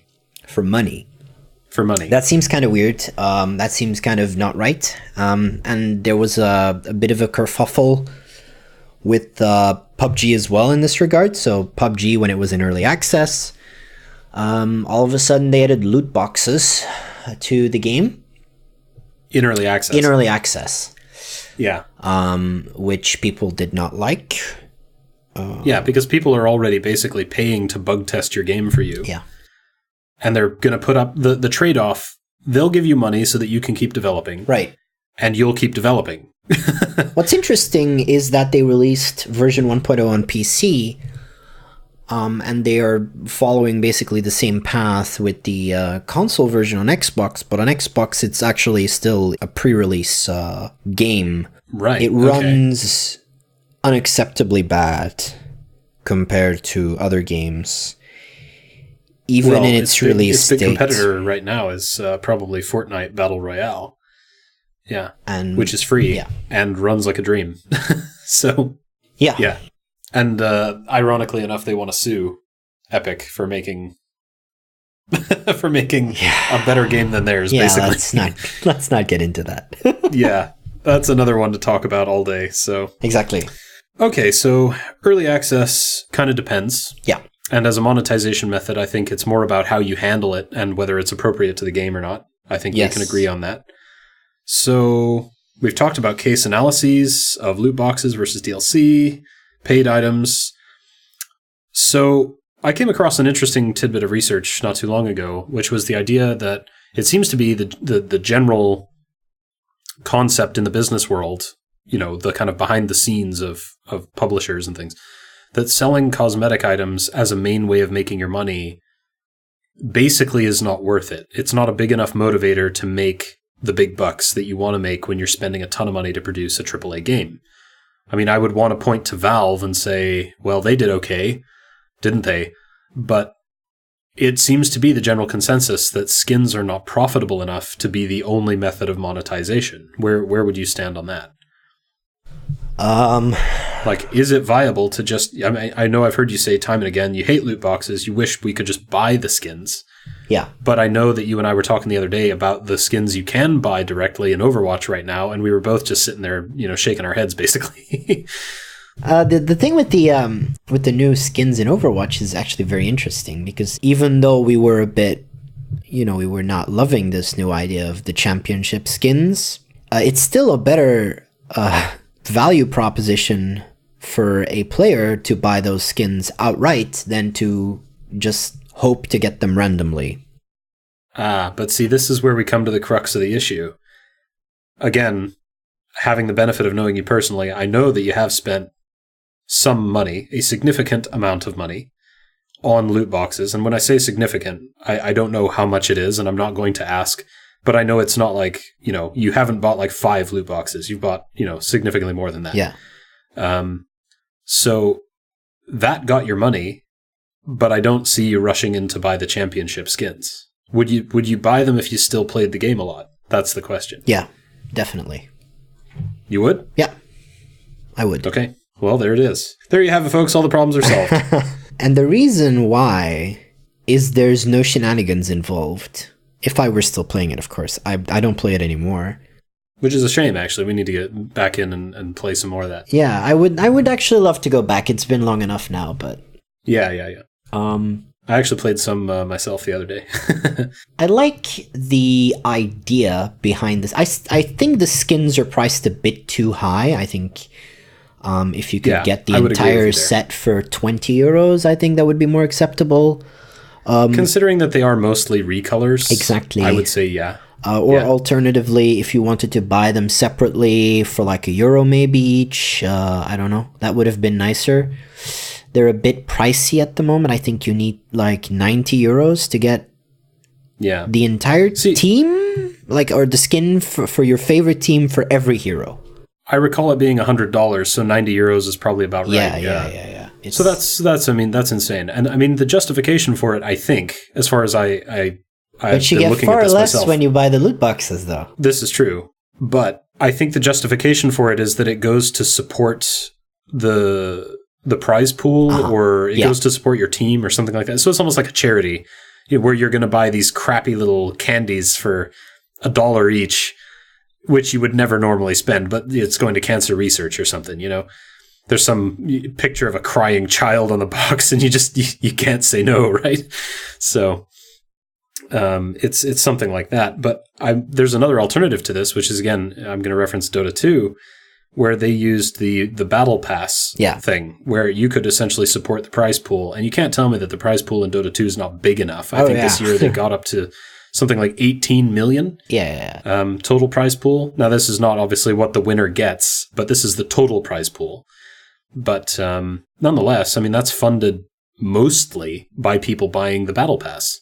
We are talking about the international, right? Yes, we are talking about the international. Okay. So that's this for anyone who's listening. This is basically the World Championship of Dota 2. Yeah. That happens once a year. For StarCraft, Blizzard's been doing the same. You can buy their battle box, basically. Sure. And that goes, the proceeds of that go to the prize pool for the StarCraft World Championship Series events that they do. All right, okay. So it's kind of the same model. Yeah. So the pack that you buy there, does this provide you with anything as a player, or is this just support, or you get some skins, or what? When you buy the pack, you get access to a few skins, a few HUD changes, a few avatars. And while the event is running and while money is being collected, you can accumulate more XP and unlock more content of the pack. Yeah, this is exactly the way the battle pack works. And the thing I like about this model is essentially that it gives you some cool stuff to do with your playtime while it's ongoing.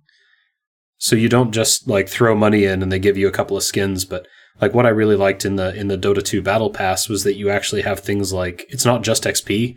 You also have certain goals or achievements or feats of skill or whatever that you can perform, winning a certain number of matches with a certain hero or something like that, and that will, give you a big extra chunk of XP. So there's a lot of cool things about a kind of challenge mode, essentially, that runs during the championship. So it's really entertaining. I like that model because you pay for what is essentially a time-gated expansion.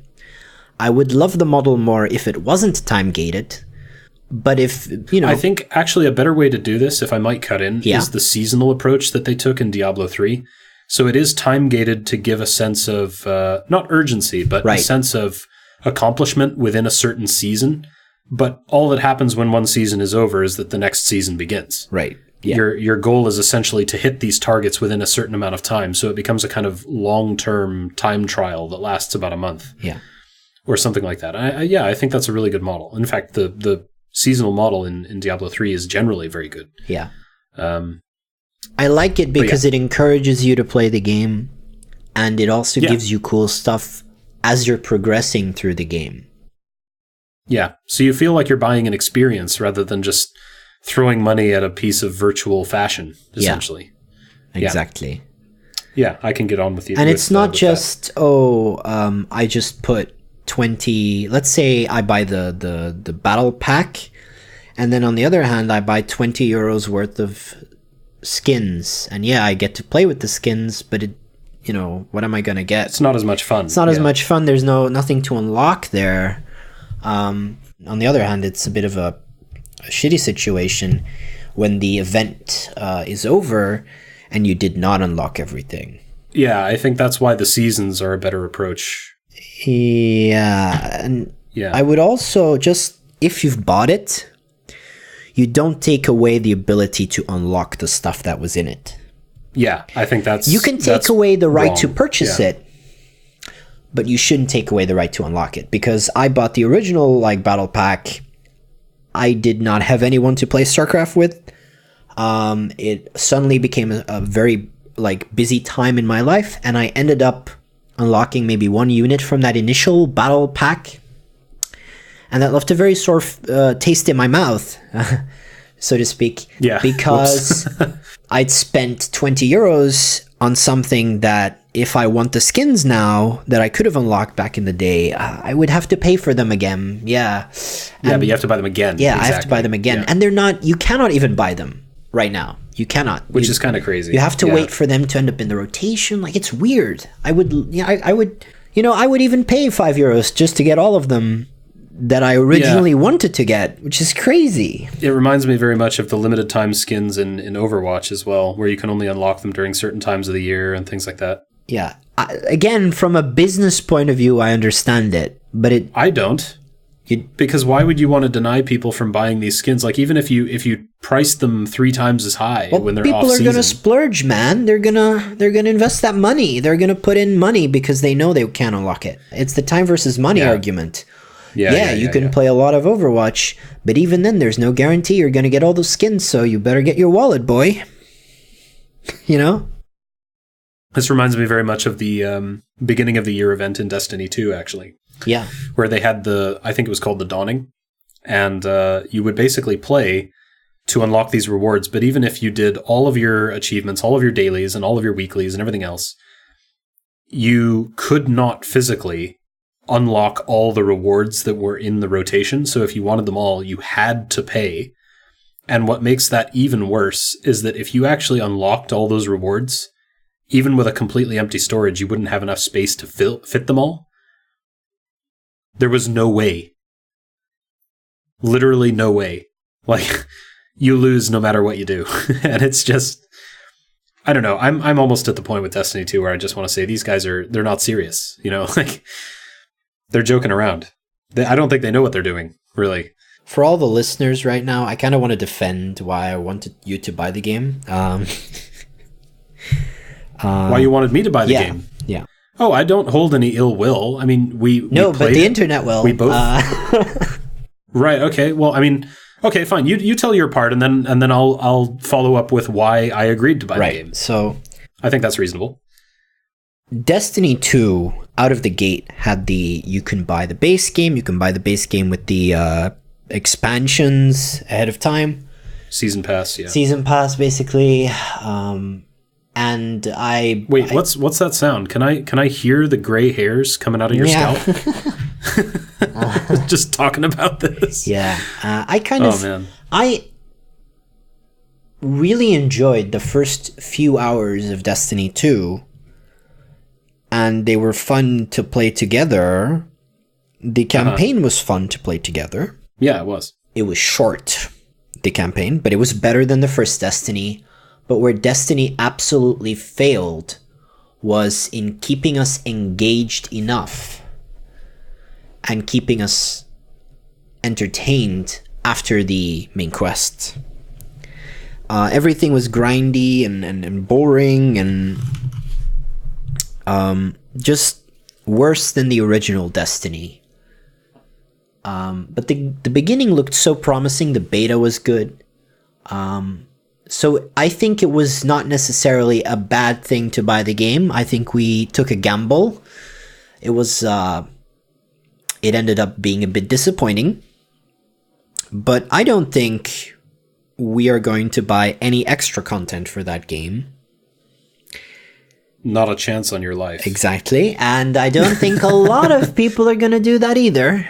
But then there was a time when people were having the same discussion we're having now about The Division and about Rainbow Six Siege, and look at the way that they've turned around.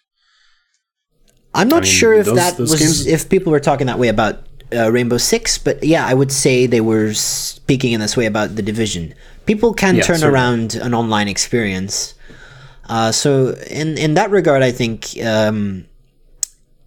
there's a chance there, but to be honest, I think the chance is small to slim when it comes to Destiny 2, because there's just so much wrong with that game. On a mechanical level, lots of mistakes from the original game were repeated. That game has gone through development issues. Let's not make this about Destiny. But no. Yeah, well, I mean, this is probably a natural point for me to pick up then. Yeah. I mean, you essentially wanted to play the game. I remember we all played the demo on the free weekend, basically. Yeah.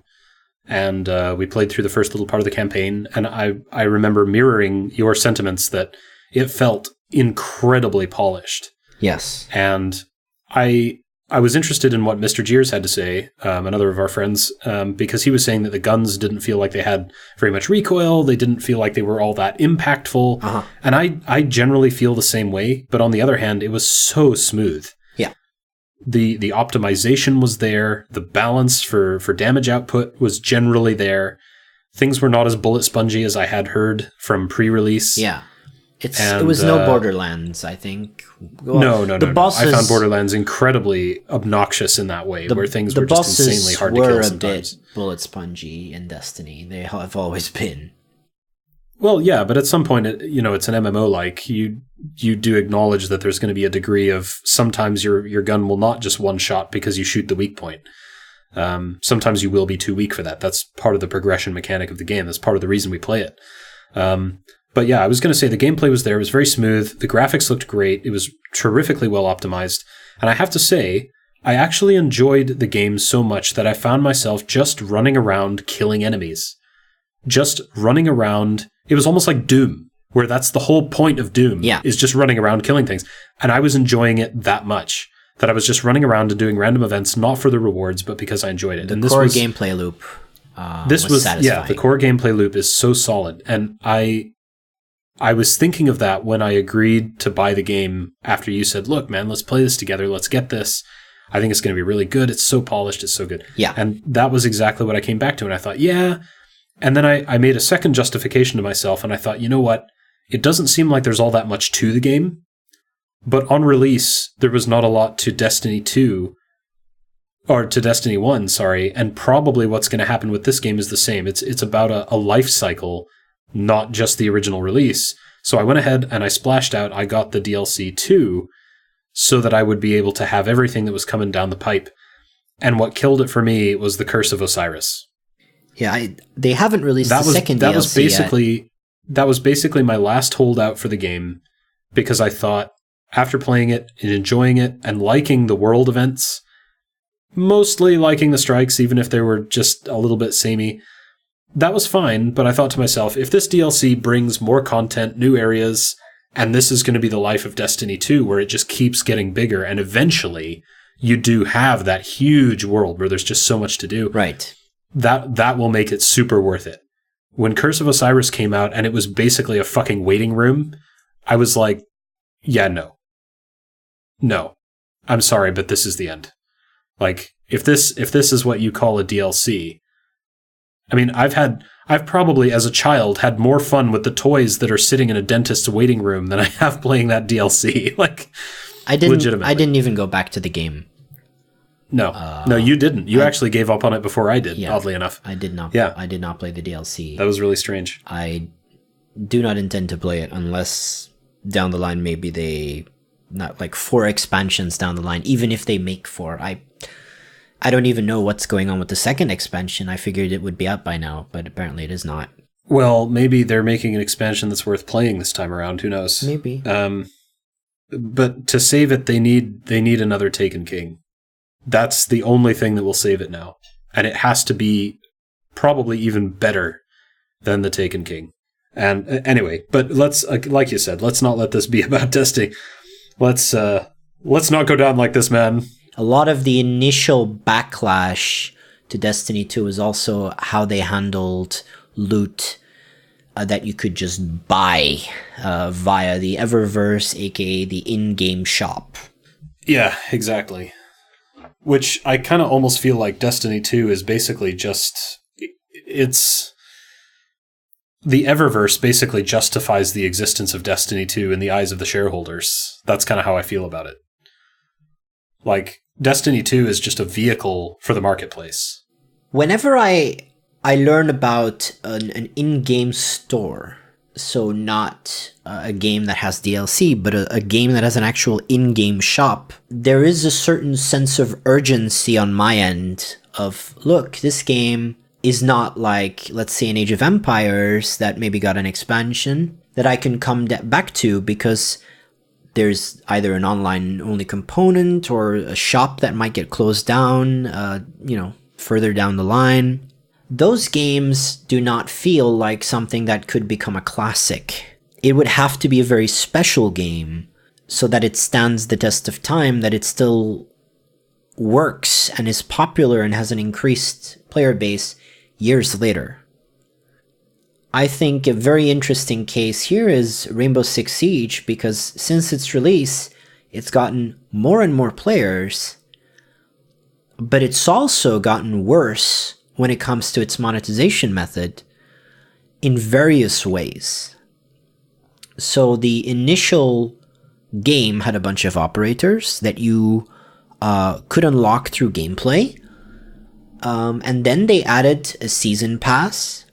That premium operators, essentially.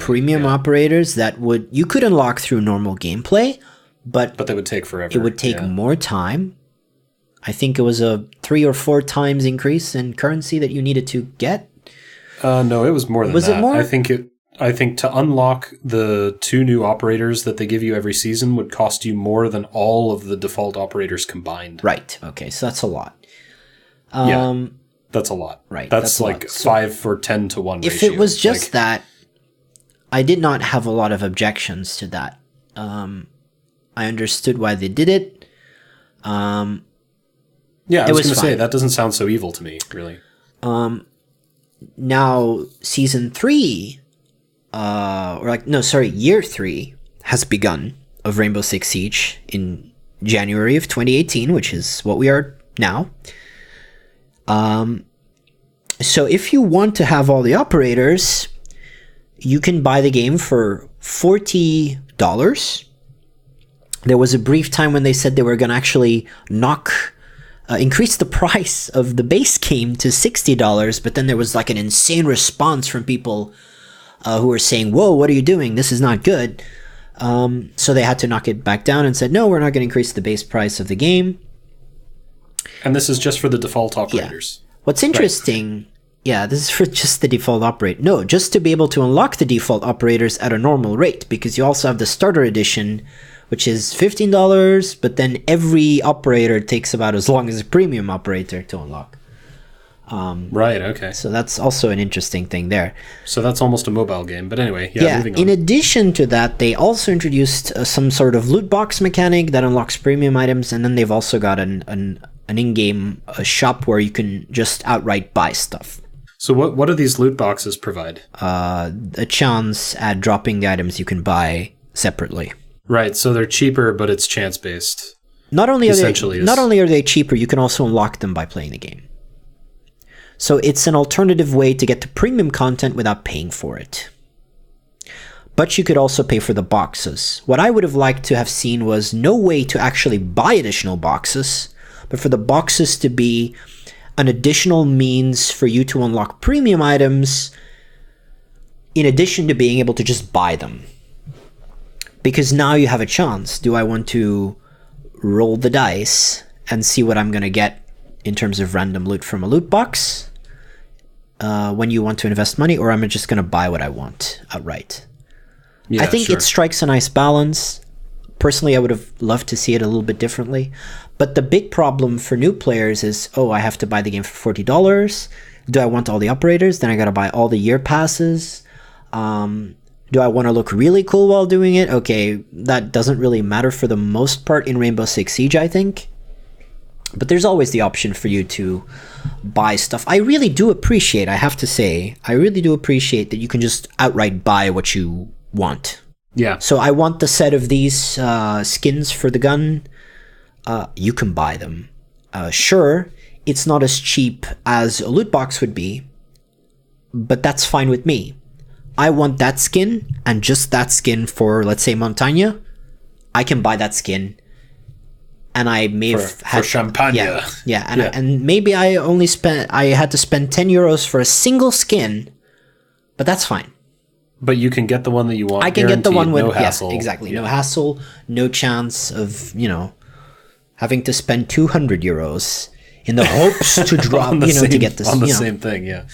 Absolutely. I think it's a much fairer model. But the current problem that the game has is, you've got this fairly big barrier to entry. I would agree with you there. Operator pool. I mean, I remember playing the game with you guys and really wishing I could play some of these other operators. It's almost like MOBA syndrome. You always want to play the heroes you don't have access to, but buying them was just so expensive. There was no way, and it was going to take forever to unlock them. So what I think they should have done is as follows. Once the year is over, they should drop the prices of the operators to regular operator unlock prices. So let's say, I don't recall the currency name. I think it was, do you happen to remember what the name of the currency is? No, I'm trying to remember it. I don't either. Let's just call it game cash. R6 points or something maybe? I don't know. Something, yeah. Let's say that a premium character costs 100 points and the regular unlock is 10 points. Right. You could buy the season. You could have bought the season pass of the first year, for example, for $1, which is a year one operator. At the time, you could have bought either the season pass and gotten him for free, so you wouldn't have to unlock him. You wouldn't have to grind for him. Or you could have grinded up to 100 points and unlock him. Sure. Once year 2 starts, you don't give the opportunity to buy the season pass anymore, or you reduce the price, and you lower the price for the $1 unlock to 10. Yeah, so you basically have, every operator has a kind of premium season where they're the new thing. Yeah. You have to pay real money for the it, premium or it's year, harder to basically, unlock. Right? Yeah. And then at the end of that time period, they become default operators, essentially. Yeah. They revert to a normal price, so I would the same as any other I would operator. change the cycle a bit. I would make it, instead of buying an entire year, perhaps you buy a certain season set of operators. I think that's... And then you have a 6-month duration where they are at you either buy the premium or you take a long time to unlock them, and then they become kind of the default roster. And by then, of course, you've had 2 new other rotations of new stuff in. So that way you either always have the fanciest new stuff, or you are a player who gets to unlock stuff a little bit later. But at least you're taking away the enormous buy-in. I don't know how much a season pass is currently. Actually, let me look this up now. While you're looking that up, I'm just going to say very quickly, like, I think what you're talking about here, where you have a kind of premium period, this is exactly what we have with actual game releases, where a game comes out, it's at premium price for a while, and then later it goes on sale. Yeah. Essentially. But you're talking about making the sale permanent, because this is just within one game. Yeah. It doesn't have to compete against other operators made by other developers. Exactly. Essentially. Yeah. Yeah. No, I think that would be really great. And then as the game goes on, it doesn't become like exponentially more expensive as time passes. Yeah, exactly.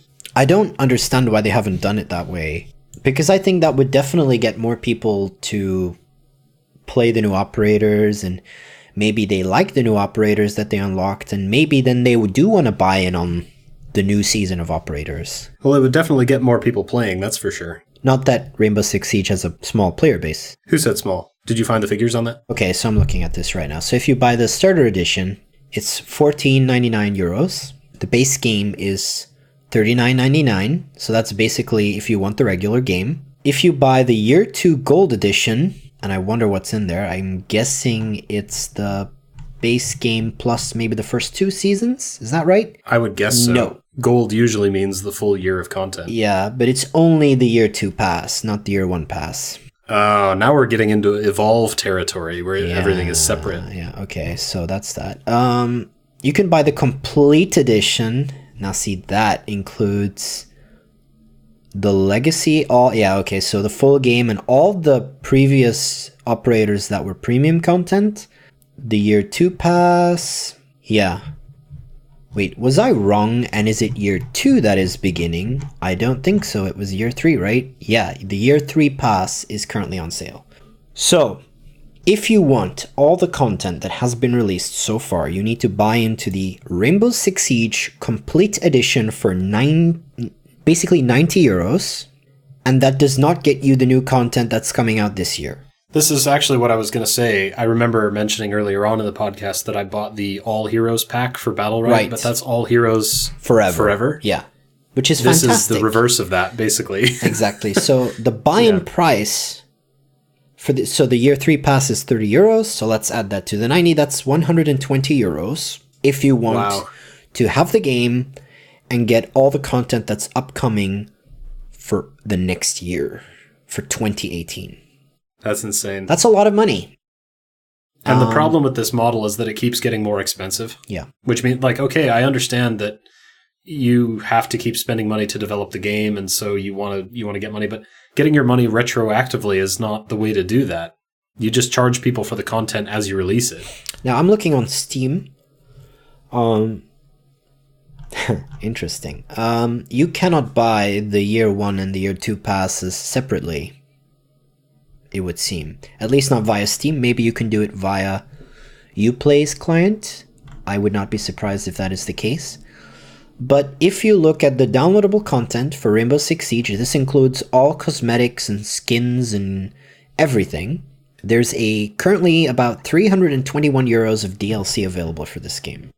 That's a lot. That's a lot of money, right? Yeah, that is. But if you compare it to what people are spending on loot box games, if they want, you're going to get more value out of all this. I'm pretty sure. Like, I would love to see someone run this experiment. If there's somebody who has a massive wallet and you're currently listening, please get in touch. Start a new Rainbow Six account. That we need to do that. People have already experimented with Overwatch, and they've looked at the rates at which you get things. Certainly. I mean, that's one big example right there. But it would just be funny to see, right? So I'm asking you, listeners, please, if there's somebody out there who's willing to drop €600 on Rainbow Six Siege, please try the following. Buy the game. Or send the money to us and we'll... we can do it for you. It's better use. Buy the game. Buy all the DLC. Buy another account. Spend €300 instead of spending it on the DLC. Spend it on the loot crates. And then do a comparison between what you got via the loot boxes and what you got through the actual paid upfront DLC. Yeah, disclaimer, your mileage may vary. Yeah, your mileage... Yeah, exactly. Yeah. But I would love to see what that ends up being. Yeah, that would be true. But what I was going to say here, you're making the point that you're getting far more for your money here than you would be likely to anyway from loot boxes. The real travesty here, this actually segues very neatly into the next thing that I wanted to talk about, because we started talking about better ways to monetize, or we started talking about alternatives for games, and we ended up talking about Rainbow Six, because there are some good things and some bad things, and so in a lot of ways that's a very good case point. Yeah. But we were talking about this, and essentially one of the things I wanted to bring up is what are the three worst practices that exist in monetization, and how can you monetize right by avoiding those? And I think we've actually kind of stumbled upon this, incidentally. Yeah. Because essentially, one of the things that I have written down here in my conversation points is I think one of the ways to monetize right is transparency. You need to be straightforward about how you price and what you're getting for your money and things like that. Yeah. You need to be upfront about it. And of course, loot boxes are incapable of being transparent because they're chance-based. Yeah. But the irony here is that we're talking about how expensive this game is, and it's actually one of those sad things where being the one person who will tell the truth and be honest actually gets you screwed. Because when you're honest and upfront about how much this is going to cost when you buy it all, everyone looks at that price tag and goes, nah, price tag's too fat, not going to pay that. Yeah. You know what I'm saying? To be honest, though, so in a lot of ways, I almost feel like they're punished for being straightforward about it. Right. To be fair, though, even the €120 pay-in that you need to do if you want to get everything that is in the game or has been into the game right now, the total unlock. The total unlock is not excessive at all. And I do think it's perfectly fine. And this is why I like this model. You could buy the €40 base game and work your way up. And still work your way up. There's no obligations, no bullshit. If you just want to unlock stuff, you always know what you're getting. You always have that option. So whether you go up, even if you just can, if the only thing you can afford is the starter edition, that's still a good deal. If you cannot afford the more expensive edition, and you can work your way up, and you can spend between the €14.99 all the way up to €400, but then you do have everything. Yeah, it's true. And there's no randomness, there's no silliness. Yeah. To be fair, I have purchased a few things in Rainbow Six Siege, for example, but I would never buy everything. Because some of the stuff I just don't like the way it looks. Some of the stuff I might not use because that's not an operator I use a lot. It makes sense. Well, yeah, as they said in Rome, you cannot argue taste. So, but then again, I feel like those are also the things that they've probably put the least effort into developing. Yeah, maybe. Like skins that are just recolors. I mean, how long does it take you to make a skin compared to how long it takes you to make a new operator? Some of the skins are super unique, though. Yeah, but everything's relative, right? You can spend ages developing a skin, but that's not going to be anywhere near the investment time for the studio of making a new character. Or a new map, yeah. Or a new map, and having to balance test all of that and all the time that goes into that if you want your game to be taken seriously. I do like that they do not charge for maps and stuff, because that is the surefire way to basically fragment your user base, your player base. Call of Duty had that problem. You would buy the DLC, then you would end up in a pool with players who were very hardcore about the game, who also bought the DLC. And if you were then a casual player who just bought the DLC, you would end up in games with people who would just absolutely destroy you. Smoke you. And you never got balanced against anyone else. Yeah, because everybody else is playing the base game. Yep. Very interesting stuff. So the way the balancing works in this, I think Rainbow Six Siege is an excellent example. The only knock that I have against its monetization method is the inclusion of the loot box. I don't think they needed to do that. The inclusion of the loot box. But okay, yep. I'll give it a pass there. I don't like that they're doing these premium loot boxes now. which is a new thing. I was recently I kind of feel sad that. about this. Yeah, like the more that they've pulled it back from the brink, the more you can see the greed lighting up in their eyes. Basically, it's just, come on, guys, you did a good thing here. Keep it up. Yeah. You know, do you not understand that it was the things you did right that saved the game, and now you're just going to pee all over that? I mean, I wanna go back to Rainbow Six Siege and play it some more. Yeah, actually, we need to do some terrorist hunt for sure. That's so much fun. Yeah. But I really enjoy that. But yeah, so why don't we tie all this up with a couple of things? As you know, I've had some ideas recently about a game that I've kind of been working on in the background. Some things that I was thinking about. So I kind of thought we could tie this up with a little bit of conjecture and just some food for thought elements. So I'm going to skip over the top 3 worst practices. I think we've pretty much exhausted that vein. Yeah. For now. But then comes the counterpoint question, and we started talking about this. How do you monetize right? Like, what general principles? You know, like I said, there's no catch-all answer. To me, it's really quite simple. Okay. It's really quite simple. So let's bullet point this. What do you need? It's just one point, actually. Do not have repeatable transactions. Whether it's a currency, whether it's a loot box, whatever. Don't put it in your game for sale. So if you buy something, make it so that everybody has the same price that they need to pay for the things they're going to get, and that there's no chance of deviation there. Okay, well, I'm gonna have to stop you there, because you're saying no repeatable transactions. What about something like in Warframe, where you need to expand your inventory space and you can expand your inventory multiple times? Is that what you're talking about as a repeatable transaction? Or as long as you can keep spending money on that, I am against that. Yes. Well, you couldn't indefinitely, and there would be a limit to what you would need to store. Right. Is there if you unlock everything that there is in the game, which of course the amount that's in the game is always increasing because they keep adding new content. Is there a limit on how many times you can expand your inventory? There's a limit to the reason why you would. I mean, I guess you could keep buying inventory space even though you have nothing to store in it. There has to be a hard limit for that, right? No, because it stores items that they keep adding as new content. Right. Like every time they add a new gun or a new sword or something to the game, potentially you will need additional inventory space if you want to have everything that exists in the game. Yeah, I don't like that. No, I think you should be able to unlock that through either a progression mechanic in the game, but it definitely should not be a repeatable transaction that you can basically, oh yeah, I want some more storage space, I want some more, I'll just buy some more, you know? I don't think they should have either unlimited storage space out of the box, or it should be an unlockable through gameplay.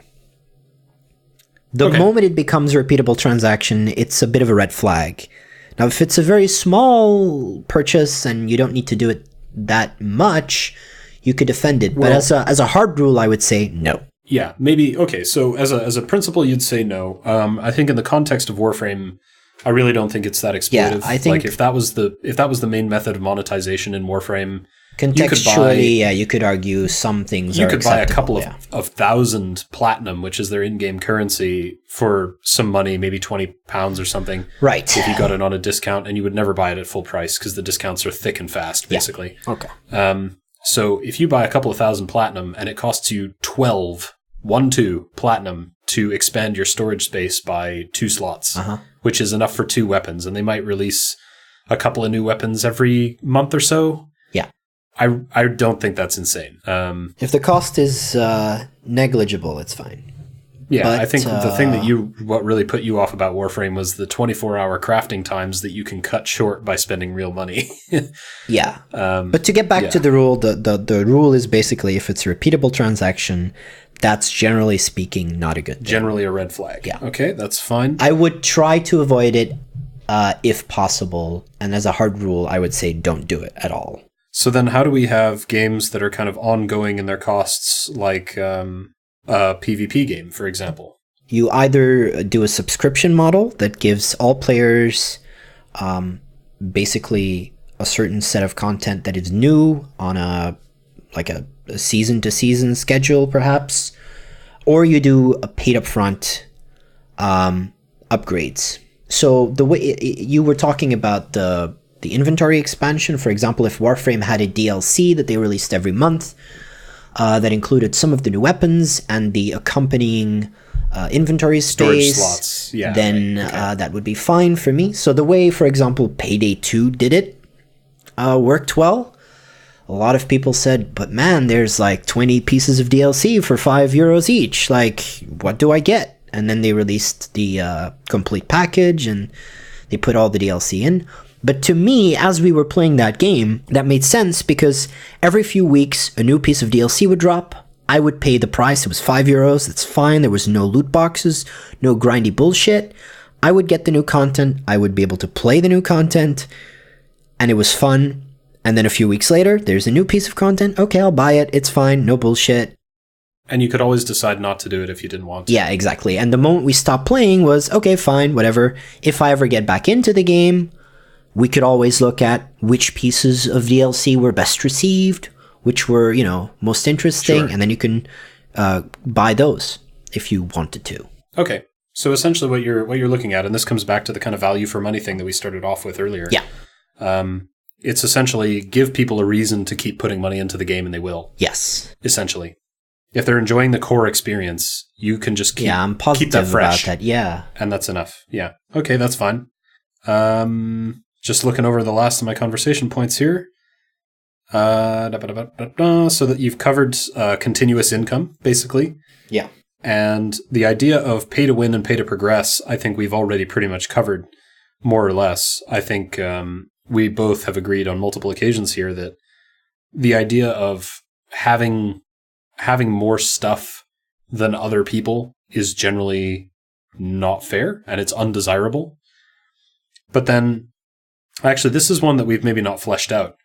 So what about this ongoing payment model that you're kind of beginning to outline here? Yeah. It's beginning to take shape in your description. It breaks down in certain game types, especially if it's competitive. Yeah. Yes, of course. Like PvE games, like co-op versus PvE or single-player games. That's where it works really well. Yeah. In PvP, it's much harder. So that would be more of a subscription, or you're talking about a bigger DLC type pack there. That's where I think the way Rainbow Six does it is great, in that they have just paid up front cosmetics. Yep. Okay. And then, of course, there's the argument that doesn't bring enough money to the companies. But if you make it interesting enough, there will always be people interested in it. If you make the characters lovable, the way Overwatch made their characters absolutely iconic. Yes. Yeah, exactly. People will always like the new skins dropped for the new Overwatch season. Basically, it's beginning to feel a little bit sad for me. Yeah, the way they keep trying to go. Oh yeah, we made this too. Remember, like, gosh. There was what was it? A diva cat skin, and even the mech has a cat's tail, and the entire internet was going crazy. I want that diva skin. Like, everybody loves diva. Everybody loves that skin. Everybody wants to get it. I would totally buy that skin if it was paid up front, but I wouldn't know. I would probably have to spend 70, 80 euros if I wanted that skin for sure. Well, not necessarily, because I think the new skins that they've added have actually been put into the default skin pool. They're not time limited like all the other ones have been.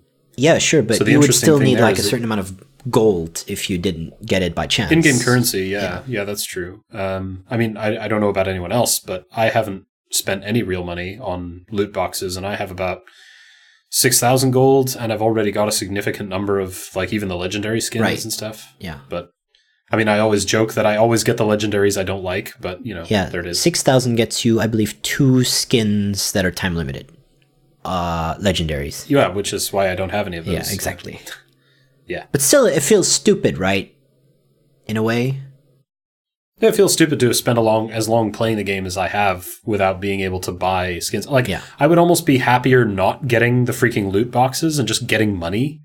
Yeah. You know what I'm saying? And, so you would, generally speaking, also like the paid upfront mechanic, even if it was via... Well, the funny thing is... with an option to just use in-game currency, to just straight up buy stuff, even if it was slightly more expensive.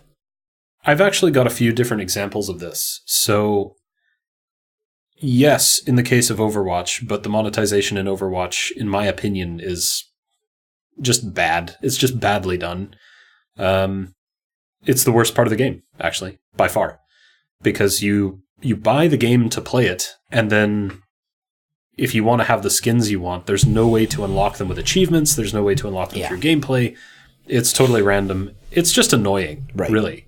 Right. For somebody like me who's not just going to bend over and spend the money, it's just annoying. And it annoys me having that stuff waved in my face all the time when basically I can't have it unless I'm willing to be exploited. Yeah. Right? That pisses me off. So there's that.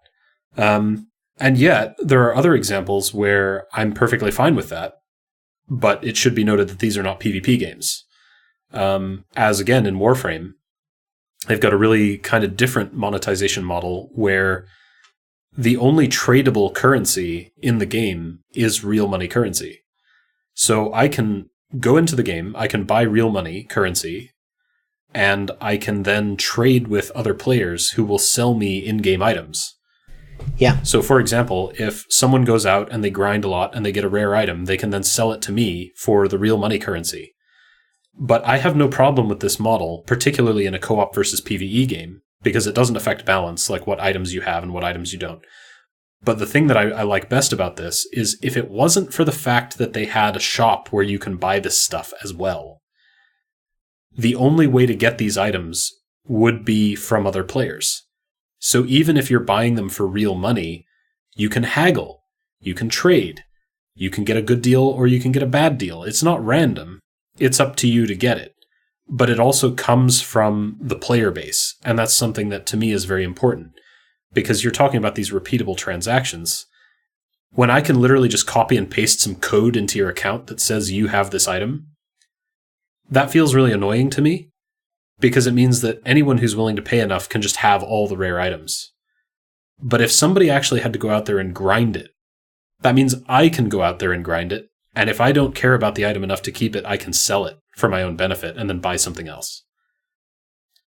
So I actually really like that monetization method. The things that I don't like about Warframe are the in-game shop where you can buy basically the old elements of their monetization system that really nobody uses, like rushing the manufacture of an item that you were talking about. Oh, you can wait 24 hours or you can pay real money currency to rush it. That's annoying and exploitive. It's basically a mobile game. And then on the other side is being able to buy items that come with an inventory slot and come with something called a catalyst or a reactor. Basically, it doubles the power potential of a weapon. Yeah. You still have to level it up and stuff, but it doubles the maximum power it can reach, essentially. Right. And these items that you get that double your power are pretty rare. Uh-huh. You can only get them like once every couple of weeks or something. After a dev stream, they have a global quest that you can do where everyone can get it and unlock one. Yeah. But aside from that, there's no way to obtain them in the game. And that really annoys me. Yeah. But that's about the only thing. And I really like the overall model where you can buy real money and then trade with other players. Because I think it involves the community members between themselves. Even those who are spending real money come into contact and have to interact with the people who are actually procuring these items. You can't just go and buy them infinitely. So I think that's actually a really good example. But yeah, so kind of forgot where I was going with that for a while. But yeah, I think just to tie it up, I think we've talked about the bad, we've talked about the good, and I think that there really is good monetization practice that can be very profitable without exploiting people out there. Yeah. I really do think that it's possible. We've outlined a whole bunch of different solutions. We've got the season pass method. We've got like my tradable currency idea that was used in Warframe. You've even just got basic cosmetics that you can buy paid up front. But generally, I think we can adhere to a few principles. You said no repeatable transactions. Yeah. And I'm going to add a few things to that. I think transparency. It needs to be straightforward, what you're buying and what you're getting. Yeah. It needs to be something of actual value. So if the skin is of enough value to you, fair enough. Mm-hmm. But you might actually want to have, something meaningful. It's not just like you're going to buy this thing that's a consumable and it's going to last 5 minutes and that's it. Yeah. Oh, and something, well, I suppose this hinges on the same point. It's something that's not going to go away. Uh-huh. So like content versus cosmetics, real value versus perceived value. and it can't be something that's going to pay to win or pay to progress. Yeah. I don't have any problem with boosters because you actually have to play the game. But I do have a problem with, buying a gun and you're instantly better than everyone else. Right. Other than that, I think, let that be a lesson to everyone, to all of you out there making games. If you're listening to this and you're interested in a couple of people who have spent a lot of time and a lot of energy and a lot of money playing games, listen to us. Yeah. Basically, it all boils down to one big point, which is no bullshit. Yeah. Fair enough? Don't be dicks about your transactions. Absolutely. Don't try to squeeze as much money out of people, because down the line, that's not going to help you or your brand or your game. People are going to feel like they've been exploited, and they might not be as keen as they would be otherwise to get the next game. Yeah. No, I mean, we're really seeing this in Destiny 2, aren't we? Yes. Where they've bled the market dry, and the market's not going to come back for Destiny 3. Everybody knows it. Probably they're talking not, about Destiny 3, but they're crazy. And people are a bit apprehensive about stuff like Anthem, which I hear is now apparently so hotly anticipated that they're probably going to postpone the game release to next year. Yep. After the failure of Mass Effect Andromeda, which was mainly caused by internal issues, staff assignment and people leaving the project, creative differences, the game wasn't as good as it should have been. A lot of people really were hitting very hard on that game when it first came out because of the animations and the bugs, and then it had a really bad overall. People had a very bad idea about the game. A bad reception. Reception for sure. Probably the game isn't as bad as most people think it is, but it made a dent. I doubt that it is. It made a dent in BioWare's reputation, and now their next game is a hotly anticipated online-only game in the same vein as Destiny 2, which flopped, so people are a bit apprehensive about that. Really. But that's exactly it. It doesn't... Essentially, what this is coming down to is that it doesn't pay to be an asshole. Yeah. You get away with it once, you screw people for a lot of money once, and then everybody's wise the next time around. And you end up screwing yourself, you screw everyone else. Yeah. It doesn't help you. It might help you today, but you're going to be way worse off by next week. Exactly. If there is anyone of any video game company listening and you've gotten to this point and you think, geez, the stuff you've been saying... God bless you first. And then... if you think any of the stuff we've been saying is like unfeasible or crazy, feel free to get in touch. That's fine. But additionally, please, if you're like a developer working on Anthem, please, for the love of God, don't make the same mistakes as all these other games have made. You've seen what they've done wrong. If at all possible, delaying the game to fix it or to make sure it's fine is not a problem. Make sure that your game does not include any bullshit, because the internet will call you out on it, as we've seen with Star Wars Battlefront 2. Yeah. Please don't make the game pay to win. Basically, your real players, the people who are going to stick with you for years, the people who are going to keep sinking money into it, not just in the release week, but for the decades to come, in terms of merchandise, in terms of fan gear, in terms of more merchandise or more products that you'll release in the future, sequels, whatever, even other games that just have your brand name on them that are in no way related, except that they're also made by you. You're going to ruin those things. If you ruin it today, it's ruined forever. It's going to take so much to recover from that. If your game is great, make it possible there's a beta or a demo we can play that gives a good idea of the game. Don't include any microtransaction bullshit. Put out some expansions.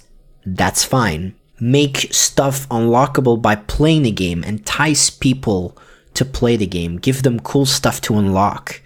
Where did the classic progression mechanics from a Battlefield or a Call of Duty go? Put those back into the game. Put out some expansions. Man, if you do that with Anthem, if you're listening, BioWare, do that shit. I will buy your game.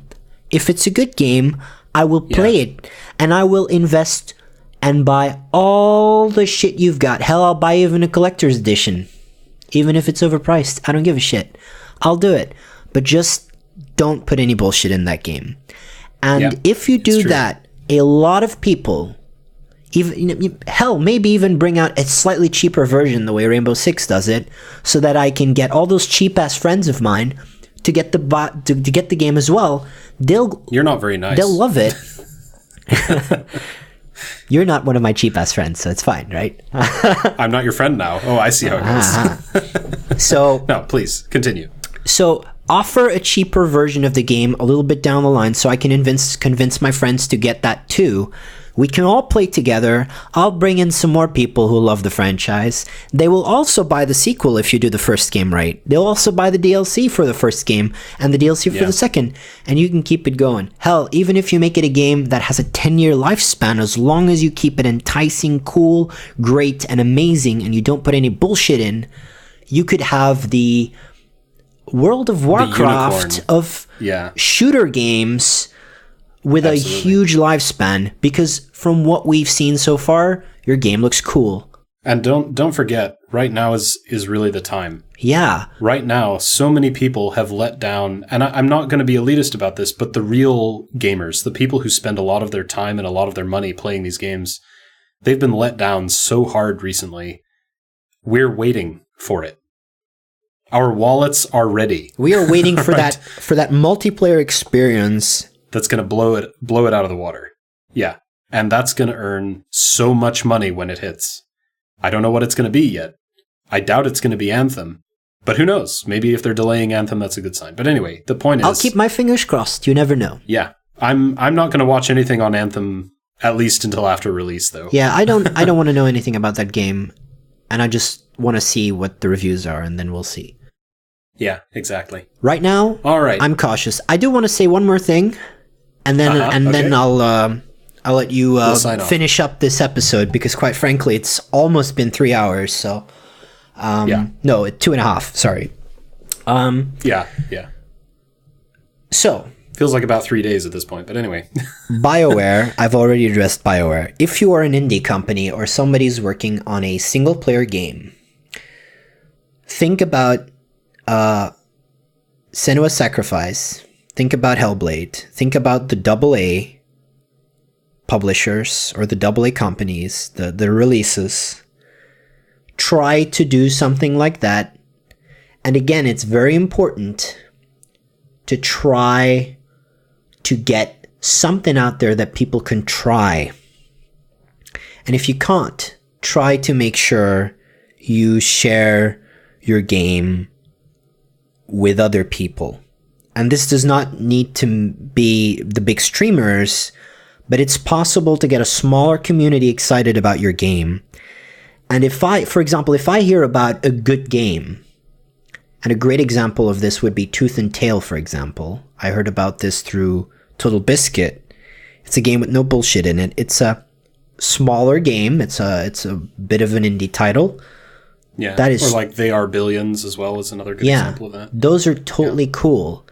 And even if you get a smaller person with a smaller community interested in that, those people will be very happy to see there's no bullshit in your game, and they'll buy extra stuff and expansions.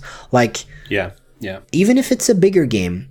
For example, Larian Studios with Divinity Original Sin 2 were awarded. Their first Kickstarter game was great. And what did people do? They immediately kickstarted the second game, and they put in a lot of money.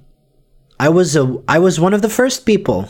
Yeah, and also their sales figures. Yeah, their sales figures after release were huge. They were doing fantastic. Yeah. And if you're listening, Larian Studios, for the love of God, please make Divinity Original Sin 3 and don't change. We love you. And thank you for probably one of the best games of 2017, by the way. Hands down. Top 10, easy. I think it was easy top 10. It is in my top 5 for sure. So, and last year was a whopper when it came to some video games. It was the year of Zelda. It was the year of a new Super Mario game. It was the release of Horizon Zero Dawn, Persona 5. It's up there with those. Yeah, hands down, not a doubt. Quality product. Very, very fair price. Like more than fair. Generous price as well to buy it. Great handling of the early access system. Just cannot praise it enough. Genuinely. And even if not everything is as easy as it seems, being open and transparent about stuff will get you goodwill from your community. Yeah, absolutely. And that can make all the difference. Yeah, it really can. What is forgiven and what is not. I mean, you don't want your dreams to be memes. You don't want your dreams to be memes. So don't become a meme, basically, is the moral of that very short story. Exactly. And with that, we will tie it up. So My name is once again MacThane, and I'm here speaking with Mr. Silverstrike. And wherever you are, thank you for listening. And wherever you happen to be in the world right now, good morning, good afternoon, good evening, and good night. Goodbye, everybody. See you next time.